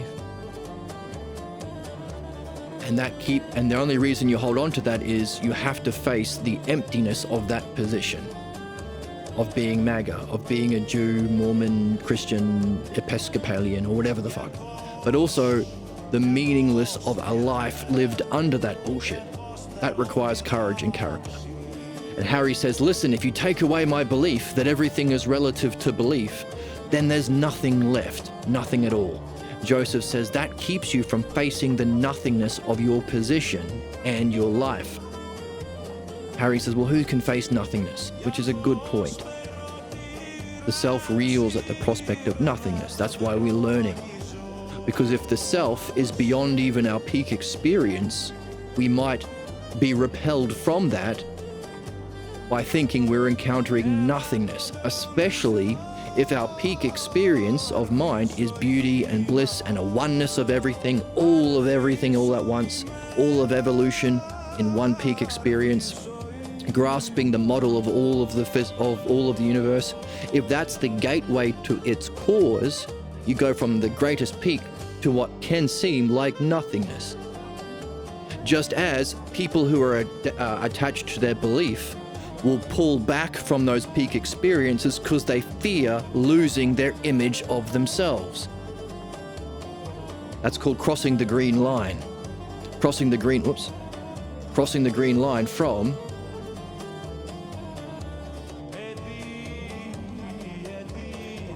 the ignorance of your beliefs, images, identity, your mask, your persona, into the peak transpersonal experience of wisdom or knowingness. Fearing losing yourself. That's why you expect counterattacks from belief with any experience of insight or understanding. Expect counterattacks from belief. I don't want to lose myself, as the Oracle tells us. Personality maxing requires you to look inward on a deeper level, and it's harder to fix because then you have to make fundamental changes to who you are as a person. And it's because it feels like a much more core component of themselves that they don't want to change. Like, it's like, well, then if I change this, who am I? Can't personality max if you're identified with the self-image, because if you lose this, who am I? Or you are forced to face the emptiness of your position and your life lived according to it. Equally so, the reason we are doing all this work to develop the understanding or the parts of the logos in order to remove our problems caused by our personal beliefs, so that we can apply it to that peak experience. Because if we have to go beyond experience, we can't use experience. And if the A button is experience or states of mind and ousia, and the B button on our Nintendo pad of being a human being is logos or understanding, you can't use experience to go beyond experience. Meaning the spiritual method has to be only one thing, logos or dianoia or the dialectic. So, just as we used understanding to remove our false beliefs, allowing us to cross this line into peak experience, we have to use understanding. That's our step one, remember? Use enlightenment experiences as objects to develop understanding. So we understand it to cross the purple line. But if you go from the greatest possible experience of bliss and beauty and reality to that which is beyond experience, you might feel like you're encountering nothingness. So that's the thing about structural similarity. That's why we make comparisons. This is what Joseph is saying to Harry. If you don't understand, you can't make these comparisons. You can't make analogies. You can't provide deeper insight into other things. But we can. The same difficulty that Harry is having to drop his beliefs to move into wisdom, which is transpersonal, we can apply analogously to the difficulty that people who've had a peak experience have to moving into the self. We fear losing ourselves because there's nothing there.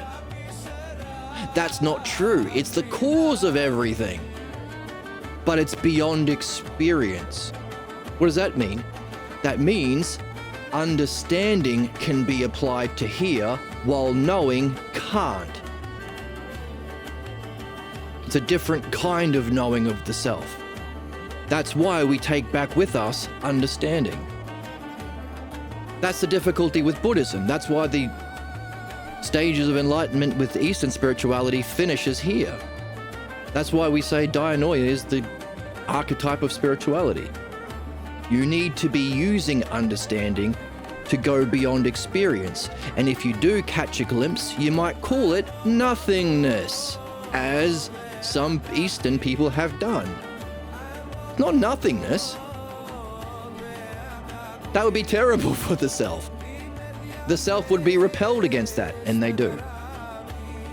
There's a famous line by a teacher at the academy before Emperor Justinian Fuckface McGee caused the Dark Ages by shutting down the academy and replacing understanding with belief in 529 AD, introducing Christianity. Before that, one of the teachers, Plotinus, said, hey, the mind reels at the prospect of nothingness. So we can learn about Harry's difficulty crossing the green line that we can apply as philosophers to our job to cross the purple line, to know the self. It's not an object of knowing. It's that which knows. You can understand it. Philodianoi, the love of understanding. So we're doing well, let's go back to the book. How much time do we have? Got a little bit of time.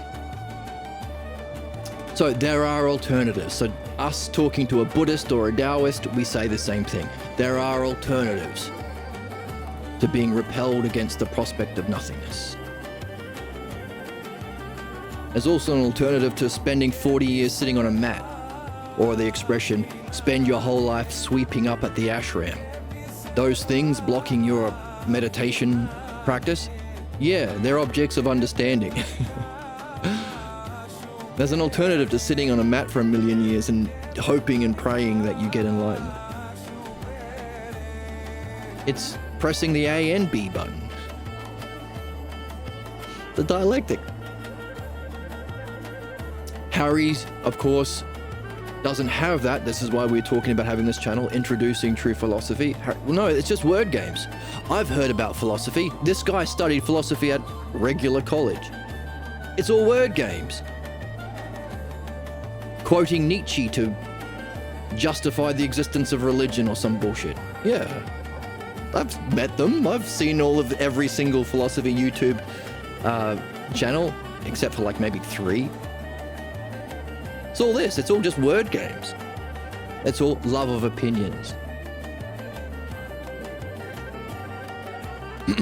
And of course, the response is, isn't there any interest in finding what's true? That's why it's a love. You have to have that motivation. There has to be something that gets you off your butt and reading and talking and reflecting on your dreams, your own interest in truth.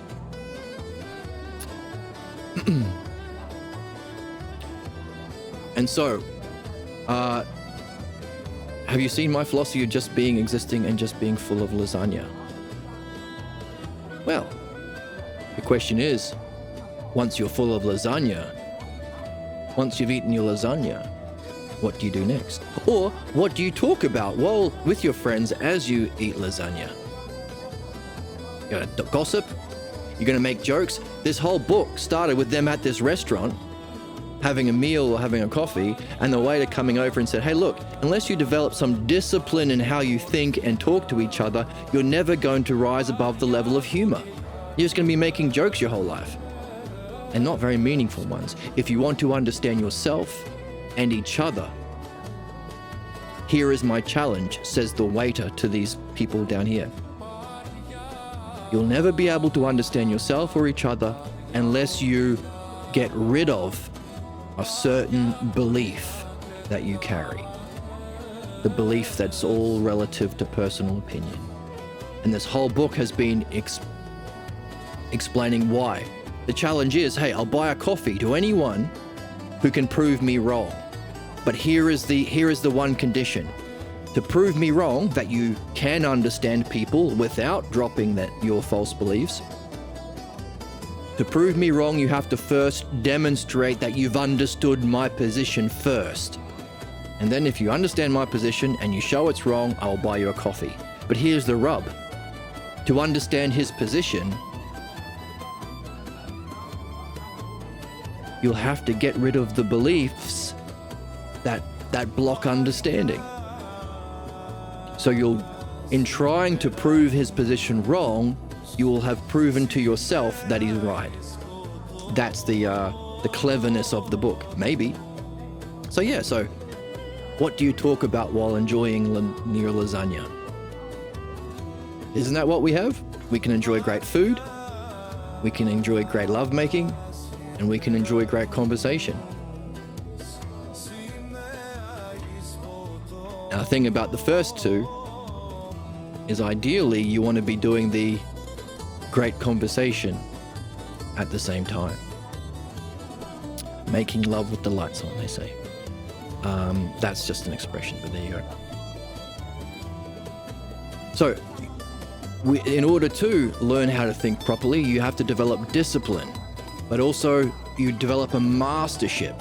You're training the mind through understanding, and that understanding leads to greater insights, and those insights then matures the understanding. That's where we get our rule number 1. When you have insights, use it to develop your understanding. And your idea about how to eat lasagna, number 3. Talk about your where you're at and where you're stuck. Talk about your highest vision and understanding that you're interested in, that's meaningful to you, and talk about your highest insight into your blocks. That's really the only 2 things you can ask about. There's a third thing, you can talk about your dreams, because your dreams do the both.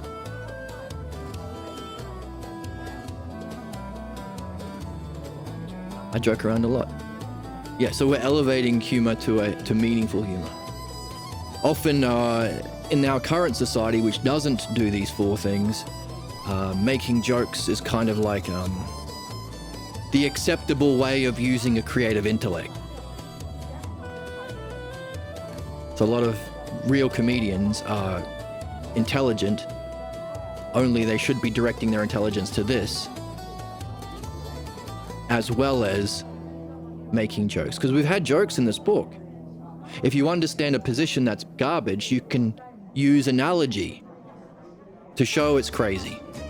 Or you can push the implications. If everything is relative to personal perspective, then when someone walks away from you, it's your perspective, they're shrinking. So that's true. Hey, if everything is about perception, then you turn the lights off in bed with your girl, you won't know that she's there and you won't know how to relate to her because you can't perceive her because the lights are off. The difference is, how are you using humor? Because there's 2 options. You can use humor to add energy and attention into the beliefs that you're carrying, or add energy and attention and communicate ideas about self and reality that you are seeking to know. So one of those 2. So that's the way that you share your ups and downs, your insights and understanding, your reading and your midwifery and your dream analysis with others in the game. The best kind of conversation. And once you start having this conversation, all the other sorts of conversations become very, very boring. Oh Lord, so boring. And you might say, Bull testicles. Bull testicles. you might say bull testicles. You might say, What the hell's wrong with you people? You sick freaks. okay, you might even say Very interesting crap. that it's very interesting crap. You've been a bad little girl and you're getting a vigorous spanking right now? And if you're like Emma, you might even try and spank someone if they engage in boring stuff about physical appearances and gossip. But we don't want to take advice from Emma about spanking. Freaks. You're a freak. That's funny. That's funny. All right. So,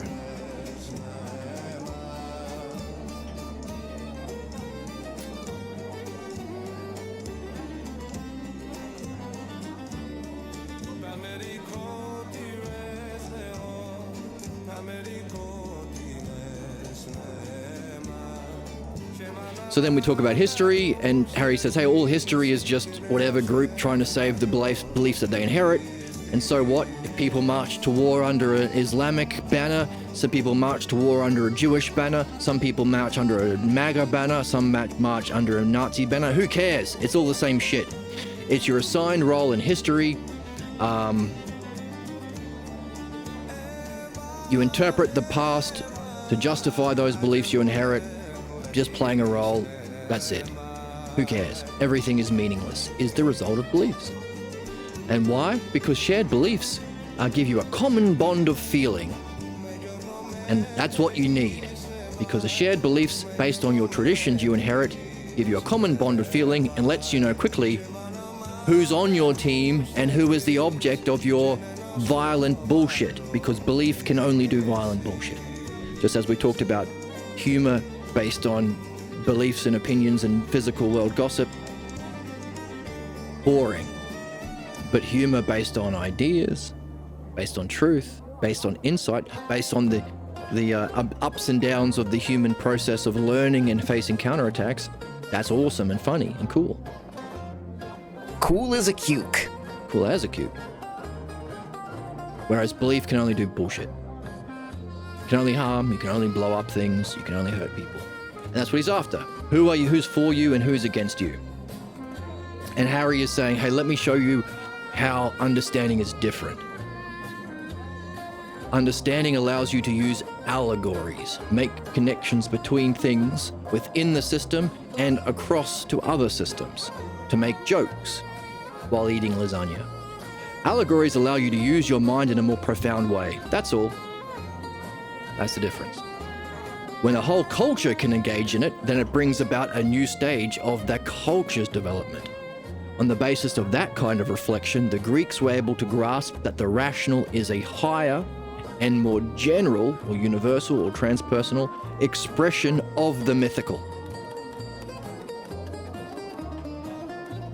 So that's the use of mythology or dreams to tell you messages about the higher and universal and general using the specific. That's why we say when you're looking at the metaphors, the objects in your dream, the similes, the states of mind in your dream, or the allegories or the drama that you play out allegorically, drop the specifics or drop the particulars and raise to the general.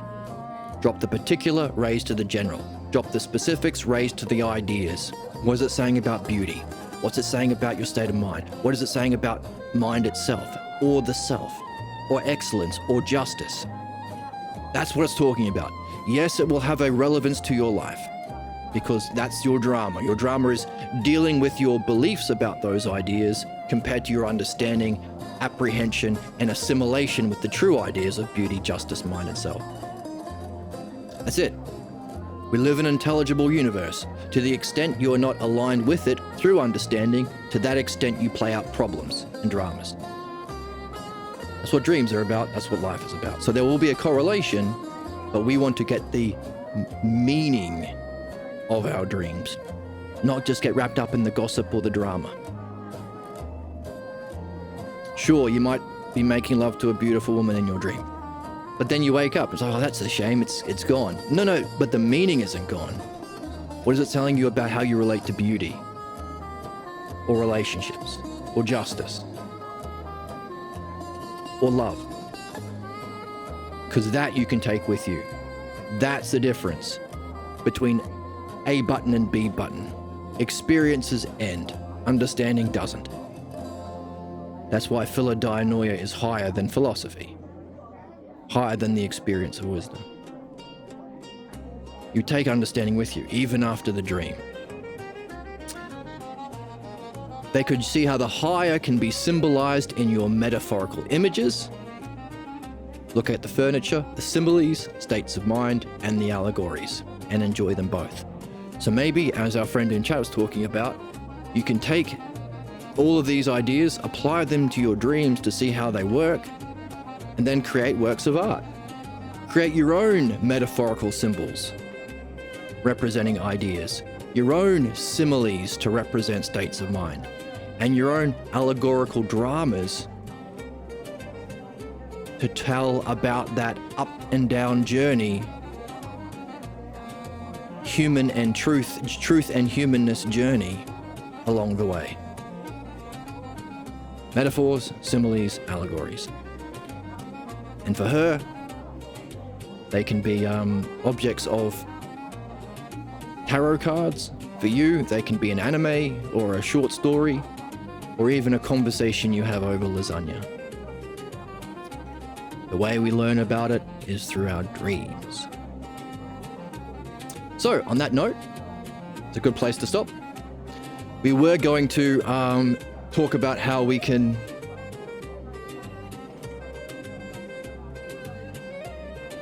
move every term up a level and explore a specific state of mind, how it's the same,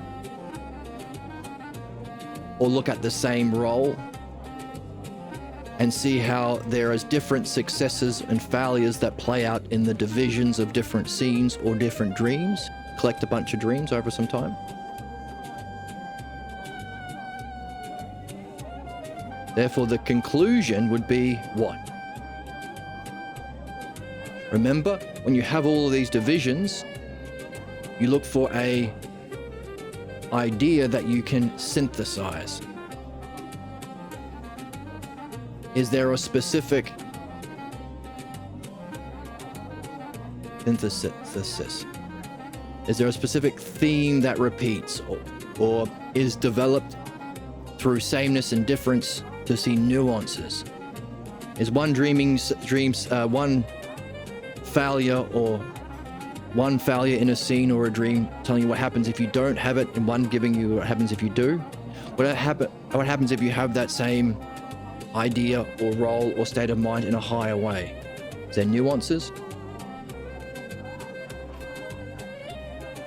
And then that synthesis you take back to the original state of mind and say, analysis. So how can you use metaphors, similes, allegories, but also sameness and difference to gain insight into either a peak state of mind or a lowest state of mind, peak high or peak low, to see what your dream is telling you about a peak state or a low state, your enlightenment or your problem, the two things we're having to address, our self-logos and our pathologos. But also not just specifically in your life, but generally over all of your lifetimes. What is it saying about the truth of beauty, mind, self, reality? And what is it telling you about the belief, virtue or vice? Because that learning you can take with you. Which means, in principle, if you pay attention to your dreams every night, you could learn what some take hundreds of thousands of reincarnations to learn, you could do in one single lifetime. So we said one of the ideas that you could put on a tarot card is problems are in principle always solvable. Human problems. But we can add an addendum to that, say, not only are human problems in principle solvable, they are solvable in one lifetime. Meaning we have the potential, through the reading that we do here, dream analysis as we apply it to our dreams, sharing it with our friends, keep on going, to not only free ourselves from the chains of these negative states of mind, the chains of beliefs and problems, but to free ourselves from the prison of reincarnation down into this lower dimension, where we face all of the implications of belief. So there's the question. If you take the peak or low state of mind as the definition, how can you see it demonstrating in the dream? How can you see that state of mind demonstrating in different ways in different scenes or different dreams? Collect a whole bunch of dreams. Get like 10 of them. And then for you, work out how you can take that and synthesize that into an insight. There's your insight. that is used for understanding. There's our insights lead to understanding principle. And that analysis is to take it back to that state of mind and gain a deeper understanding of that state of mind. That's for you to work out. Have fun. Have fun with your dreams tonight. So it's a pretty much mainly dreams. So it's a review episode today, but a lot of stuff on dreams. I hope you're having fun. I hope you have fun with your dreams, and I hope you find someone in your life to share those ups and downs with, and talk about dreams. Move quickly like a rogue.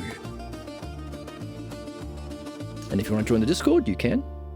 Thank you to the new followers today. And I will. You can find a link to the PDF below, or you can buy the book. You can donate to the channel if you would like. I don't have ads. I don't have affiliate, but also I don't have ads. I wouldn't do ads. But you're welcome to support through donations. You can buy me a coffee, link below. And I will see you in the next one. Bye.